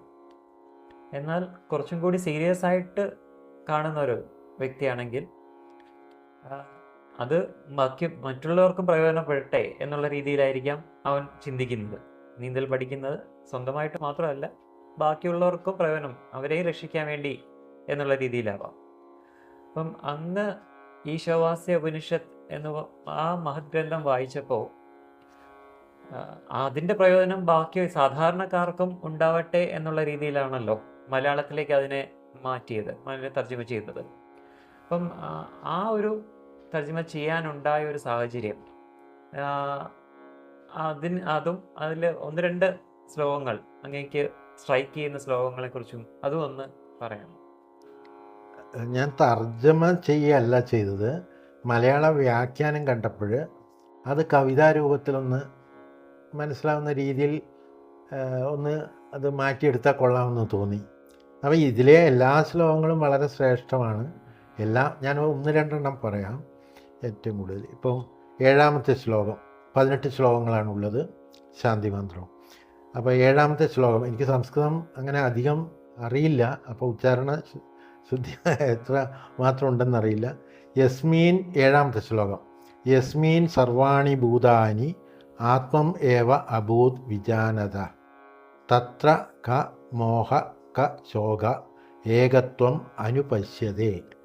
അപ്പം അതിനെ മലയാളത്തിൽ ഞാൻ പദാനുപദ വിവർത്തനമായിട്ടല്ല അതിൻ്റെ സത്ത ഉൾക്കൊണ്ടുകൊണ്ട് ഞാൻ എഴുതിയത്, ദേഹം തരുന്നു ഞാനെന്ന ഭാവം, ദേഹം തരുന്നു ഞാനെന്ന ഭാവം, ആത്മാവ് മാത്രമേ ഞാനെന്ന ബോധം, ഏകമീ ബോധത്തെ ഏതിലും കാണുന്ന ഭക്തരെ കൈവിടും ശോകമോഹങ്ങളും. അങ്ങനെയാണ് അത് എനിക്ക് തോന്നിയത്. ഇനി ഒരെണ്ണം കൂടി, അതിൽ എല്ലാം വളരെ പ്രധാനപ്പെട്ടതാണ്, വളരെ ഇതാണ്, എന്നാലും വളരെ ഇതായിട്ട് തോന്നി. 17ാമത്തെ ശ്ലോകം. വായുരനിലം അമൃതം ഖേദം ഭസ്മാന്തം ശരീരം, ഓം ക്രതോസ്മര കൃതം സ്മര ക്രതോസ്മര കൃതം സ്മര. അത് പിന്നെ അത് മലയാളത്തിലാക്കിയത്, ഈശ ചൈതന്യമാം ആത്മാവ് സാക്ഷി, ഈശ ചൈതന്യമാം ആത്മാവ് സാക്ഷി, ജീവിതയാത്രയോ പ്രാണന്റെ കേളി, ഒരു നാൾ ദേഹത്തെ കൈവിടും പ്രാണൻ, ആ ദേഹം ഭസ്മമായി ചേർന്നിടും മണ്ണിൽ, ഓർക്കുക ഓങ്കാര മന്ത്രമെന്നും ഓർക്കുക ചെയ്തോരു കർമ്മങ്ങളും, ഓർക്കുക ഓങ്കാര മന്ത്രമെന്നും ഓർക്കുക ചെയ്തോരു കർമ്മങ്ങളും, പ്രണവത്തിൽ പ്രാണനെ ബന്ധിച്ചിടുകിൽ നേടാം കൈവല്യം ഈ ജന്മം. അപ്പോൾ അത് നമുക്ക് പൊതുവേ എൻ്റെ ഒരു സ്റ്റാൻഡ് പോയിന്റിൽ, എനിക്ക് സംസ്കൃതം അറിയില്ല, ഈ ശ്ലോകങ്ങൾ വായിച്ചാൽ നമുക്ക് അത്രയും നമുക്ക് മനസ്സിലാക്കാൻ പറ്റില്ല. അപ്പോൾ ഇതിൽ ഇതാകുമ്പോൾ ഇപ്പം എന്നെപ്പോലുള്ളവർക്ക് അത് കുറച്ചുകൂടി ഒന്ന് അതിൻ്റെ ഇത് മനസ്സിലാവുമെന്ന് കരുതുന്നത്. അതായത് ഇതിൽ പറയുന്നത് ഇതാണ്, എല്ലാത്തിനും ചൈതന്യം ഈ ആത്മാവാകുന്ന ഈശ്വരനാണ്. ഈ ജീവിതയാത്ര എന്ന് പറഞ്ഞാൽ പ്രാണൻ്റെ കേളിയാണ്. അതായത് പ്രാണൻ എപ്പോഴും ശരീരം വിട്ടുപോകുന്നോ നമുക്കറിയാൻ പറ്റില്ല. അപ്പോൾ ആ ദേഹം ഭസ്മമാവും. അപ്പോൾ ആ സമയത്ത് നമ്മൾ ഓങ്കാര മന്ത്രം ഓർക്കണം. ഓങ്കാരം ഏറ്റവും പവിത്രമായ മന്ത്രം ഓങ്കാരമാണെന്ന് എല്ലാവർക്കും അറിയാമല്ലോ. അപ്പോൾ പുരാണങ്ങൾ പറയുന്നത് ഓങ്കാരം ഒരു തവണ ഉരുവിട്ടാൽ ഒരു ജന്മത്തെ കർമ്മഫലം ഒഴിവായി കിട്ടുന്നതാണ്. അപ്പം നമ്മൾ ദേഹം വിടുന്ന ആ സമയങ്ങളിൽ, ആ വയസ്സായി പ്രായമായി വരുമ്പോഴേ അതും ഇതും ആലോചിക്കാതെ ഓങ്കാരം ഉരുവിട്ട് ആ ഭഗവാൻ, ആ ഒരു ഈശ്വര സങ്കല്പത്തിനെ ഓർത്ത് അങ്ങനെ ഒരു ദേഹത്തിനെ വിടുന്നതാണ് നല്ലത് എന്ന് ആണ് ഇതിൽ പറയുന്നത്. അങ്ങനെ എല്ലാം വളരെ ഡീപ്പായിട്ടുള്ളതാണ്. അപ്പോൾ ആ ഒരു ഗാനരൂപത്തിലാക്കുമ്പോഴേ അതിന് കുറച്ചുകൂടി ഒരു അട്രാക്ഷൻ തോന്നുന്നതായിട്ട് എനിക്ക് തോന്നി. പെട്ടെന്ന് ക്യാച്ച് ചെയ്യാൻ പറ്റും. പിന്നെ അതൊന്ന് നന്നായിട്ടൊന്ന് പാടി റെക്കോർഡ് ചെയ്യുകയാണെങ്കിൽ അത് കുറച്ചുകൂടി അട്രാക്റ്റീവ് ആയിരിക്കും. അപ്പോൾ ഈ തത്വങ്ങളൊക്കെ എൻ്റെ ഒരു പൊതുവായിട്ടുള്ള കാഴ്ചപ്പാട്, ഈ നമ്മളെ ഈ വളരെ മൂല്യമായ അറിവുകളൊക്കെ ഈ പൊതുപോലെ ഉപനിഷത്തുകളിലും ഗ്രന്ഥങ്ങളിലൊക്കെ ഉണ്ട്. അപ്പം പലപ്പോഴും പിന്നെ ഈ യജ്ഞശാലകളിലൊക്കെ സംസ്കൃതത്തിലാണ് ഉരുവിടുന്നത്. നമുക്കത് സാധാരണക്കാർക്ക് അതൊന്നും മനസ്സിലാവില്ല. അപ്പോൾ ഇത്രയും അമൂല്യമായ അറിവുകൾ ഈ ഈശാവാസ്യ ഉപനിഷത്തിൻ്റെ 18 ശ്ലോകങ്ങൾ എത്ര വളരെ മൂല്യമുള്ളതാണ്. അതിപ്പോൾ മലയാളത്തിൽ നല്ല ഗാനരൂപത്തിൽ അങ്ങനെയാണെങ്കിൽ എല്ലാ ഗ്രന്ഥങ്ങളും ഭാരതത്തിലെ മാത്രമല്ല ഏത് ആത്മീയ ഗ്രന്ഥങ്ങളാണെങ്കിലും അത് മനോഹരമായ ഗാനങ്ങളിലൂടെ അവതരിപ്പിക്കുകയാണെങ്കിൽ അത് കുറച്ചുകൂടി ആൾക്കാരിലേക്ക് അറിഞ്ഞോ അറിയാതെ എത്തിച്ചേരും. അവരും ചിന്തിക്കും. അതായത് ഒരു സാധകൻ ചെയ്യുന്ന ഒരു കർമ്മം എന്തായാലും അവൻ്റെ സെൽഫിന് വേണ്ടിയിട്ട് മാത്രം ചെയ്യുന്നതല്ല എന്നുള്ളൊരു ഉദാഹരണമാണ് അങ്ങിപ്പോൾ ചെയ്തത്. കാരണം ഒരു സാധകൻ്റെ മനസ്സ്, അല്ലെങ്കിൽ അവൻ ചിന്തിക്കുന്നത് ബാക്കിയുള്ളവർക്കും ഞാൻ ചെയ്യുന്ന സാധനയിൽ പ്രയോജനം ഉണ്ടാവണം എന്നുള്ള രീതിയിലാണ്. അപ്പം അങ്ങിപ്പോൾ ഈ പുസ്തകത്തെ ഈ ഒരു രീതിയിൽ, ഒരു പാട്ടിൻ്റെ രൂപത്തിൽ അല്ലെങ്കിൽ എല്ലാവർക്കും മനസ്സിലാവുന്ന രീതിയിൽ ചെയ്യുമ്പോഴും ഇത് വായിക്കുന്ന എല്ലാവർക്കും മനസ്സിലാവുകയാണ്. അപ്പം ആ ഒരു ഹൃദയവികാസം, അല്ലെങ്കിൽ അത് തന്നെയാണ് ഒരു സാധകനും വേണ്ടത്. തീർച്ചയായിട്ടും. അതായത് പെട്ടെന്നുള്ളിലേക്ക് ഇറങ്ങിച്ചെല്ലാൻ പറ്റുന്ന ഭാഷാ ശൈലിയിൽ നമ്മൾ ഇതുപോലെ നേരത്തെ സൂചിപ്പിച്ചതുപോലെ ഇപ്പം പുതിയ തലമുറയിൽ കുട്ടികളെ ഏറ്റവും അട്രാക്റ്റ് ചെയ്യുന്നത് പാട്ടുകളിലൂടെയാണ്. അപ്പം അങ്ങനെ ആ രീതിയിലേക്ക് എല്ലാം ഇങ്ങനെയുള്ള ഗ്രന്ഥങ്ങളും കാര്യങ്ങളൊക്കെ വരികയാണെങ്കിൽ അത് വളരെ ഉപകാരമായിരിക്കും. എല്ലാ ഭാഷകളും ഇപ്പോൾ സംസ്കൃതത്തിൽ മാത്രമുള്ളത് ഇന്ത്യയിൽ വിവിധ ഭാഷകളുണ്ട്. ഓരോ ഭാഷകളിലും ഇതുപോലെയാണ് ജനകീയമായി ഇത് ഒരു അതെ, അതെ. ജനകീയമായി. കാരണം ജനകീയമായി. ആദ്യം ഈ അറിവാണല്ലോ അടിത്തറ. അതെ, അതെ. അറിവാണല്ലോ അടിത്തറ. അപ്പോൾ അതാ ഒന്ന് കേൾക്കുമ്പോഴാണല്ലോ എന്താണെന്ന് കൂടുതൽ അന്വേഷിക്കാനുള്ള ഒരു ഇതുണ്ടാവുക. അപ്പോൾ അങ്ങനെ ഒരു പിന്നെ ഒരു ഇത് മൂവ്മെൻ്റ് ഉണ്ടെങ്കിൽ കുറച്ചുകൂടി ഇതിന് നമുക്ക് ഈ സമൂഹത്തിൽ തന്നെ ഒരു മാറ്റം വരാൻ സാധിക്കും. അപ്പോൾ അത് ആത്മീയതയിലേക്ക് അറിഞ്ഞോ അറിയാതെയോ പൊതുവായിട്ട് അത് എല്ലാവരെയും അടുപ്പിക്കുകയാണ്. അടുപ്പിക്കാൻ പറ്റുന്നുള്ളതാണ് ഒരു പ്രതീക്ഷ. നമ്മൾ കേട്ടിട്ടുണ്ട്, അല്ലെങ്കിൽ ഗുരുജി എപ്പോഴും പറയും, സാധന ചെയ്യുന്നവനല്ല സാധകൻ, സാധകനായി നിലനിൽക്കുന്നവനാണ് യഥാർത്ഥ സാധകൻ. അതിനുള്ള ഒരു ഉത്തമ ഉദാഹരണമാണ് ഗിരിധരൻ സാറ്. കാരണം അദ്ദേഹത്തിൻ്റെ സാധന, അദ്ദേഹം അനുഷ്ഠിക്കുന്ന ആ സാധന അദ്ദേഹത്തിൻ്റെ ജീവിതത്തിലുടനീളം അതേ രീതിയിൽ ഇന്നും ഈ നിമിഷവും നിലനിർത്തി അതിനെ മനനം ചെയ്ത് അതിൽ നിലനിൽക്കാൻ ശ്രമിക്കുകയാണ് ഓരോ നിമിഷവും. അപ്പം അങ്ങനെയുള്ള അദ്ദേഹത്തിൻ്റെ ഇത്രയും നേരത്തെ ഈ ഒരു സത്സംഗം നമ്മൾ ഓരോ സാധകരെയും കൂടുതൽ കൂടുതൽ ചിന്തിപ്പിക്കുന്നത് തന്നെയാണ്. എങ്ങനെ ഒരു സാധകൻ അവൻ്റെ സാധകനായി നിലനിൽക്കണം എന്നുള്ളതാണ് നമ്മൾ ചിന്തിപ്പിക്കുന്നത്. അത് തീർച്ചയായും നമ്മൾ ഓരോ സാധകർക്കും പ്രയോജനപ്പെട്ടു എന്ന് തന്നെയാണ് നമ്മൾ വിശ്വസിക്കുന്നത്. അതിനങ്ങ് ഇത്രയും നേരം ഈ ഒരു സത്സംഗത്തിന് അവസരം നൽകിയതിന് ഓരോ സാധകരുടെ വകയായിട്ട് നന്ദി പറയുകയാണ്. നന്ദി. ഇങ്ങേക്ക് സാധകരോട്, ഇപ്പോഴത്തെ സാധന അനുഷ്ഠിച്ചു വരുന്ന സാധകരോട് ഒരു സന്ദേശം എന്നുള്ള രീതിയിൽ എന്താണ് പറയാൻ ഉദ്ദേശിക്കുന്നത്?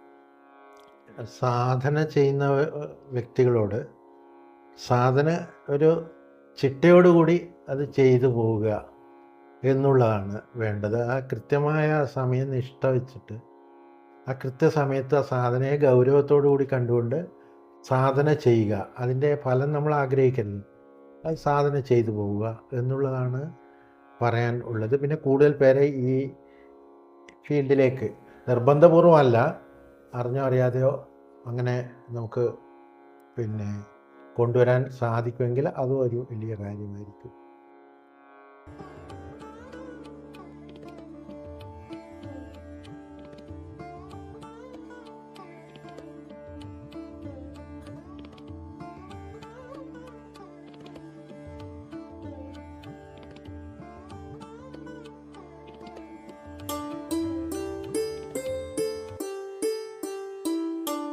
ചിത്തവും ദാനം ബുദ്ധിയും ദാനം വഴിയമ്പലമാകും ദേഹവും ദാനം പ്രാണനും ദാനം അറിവും ദാനം അറിയാൻ തുടങ്ങവേ സർവതും ദാനം അറിയാൻ തുടങ്ങവേ സർവതും ദാനം ചിത്തവും ദാനം ബുദ്ധിയും ദാനം വഴിയമ്പലമാകും ദേഹവും ദാനം പ്രാണനും ദാനം അറിവും ദാനം അറിയാൻ തുടങ്ങവേ സർവതും ദാനം അറിയാൻ തുടങ്ങവേ സർവതും ദാനം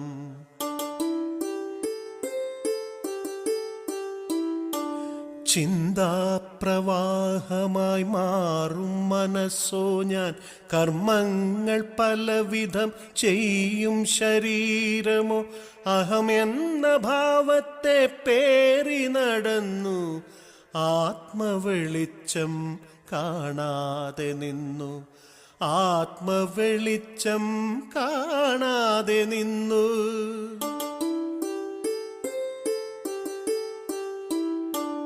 ആരാണ് ഞാനെന്നറിയാനൊരു മാർഗം ഗുരുവാക്യപ്പൊരുളിൻ മനനം മാത്രം ആരാണ് ഞാനെന്നറിയാനൊരു മാർഗം ഗുരുവാക്യപ്പൊരുളിൻ മനനം മാത്രം സർവതും ജഗദീശൻ ദാനമായി നൽകെ സമർപ്പണം ചെയ്യുവാൻ എന്തുണ്ടു പക്കൽ സർവതും ജഗദീശൻ ദാനമായി നൽകെ സമർപ്പണം ചെയ്യുവാൻ എന്തുണ്ടു പക്കൽ അഹമല്ലാതെ എന്തുണ്ടു പക്കൽ അഹമല്ലാതെ എന്തുണ്ടു പക്കൽ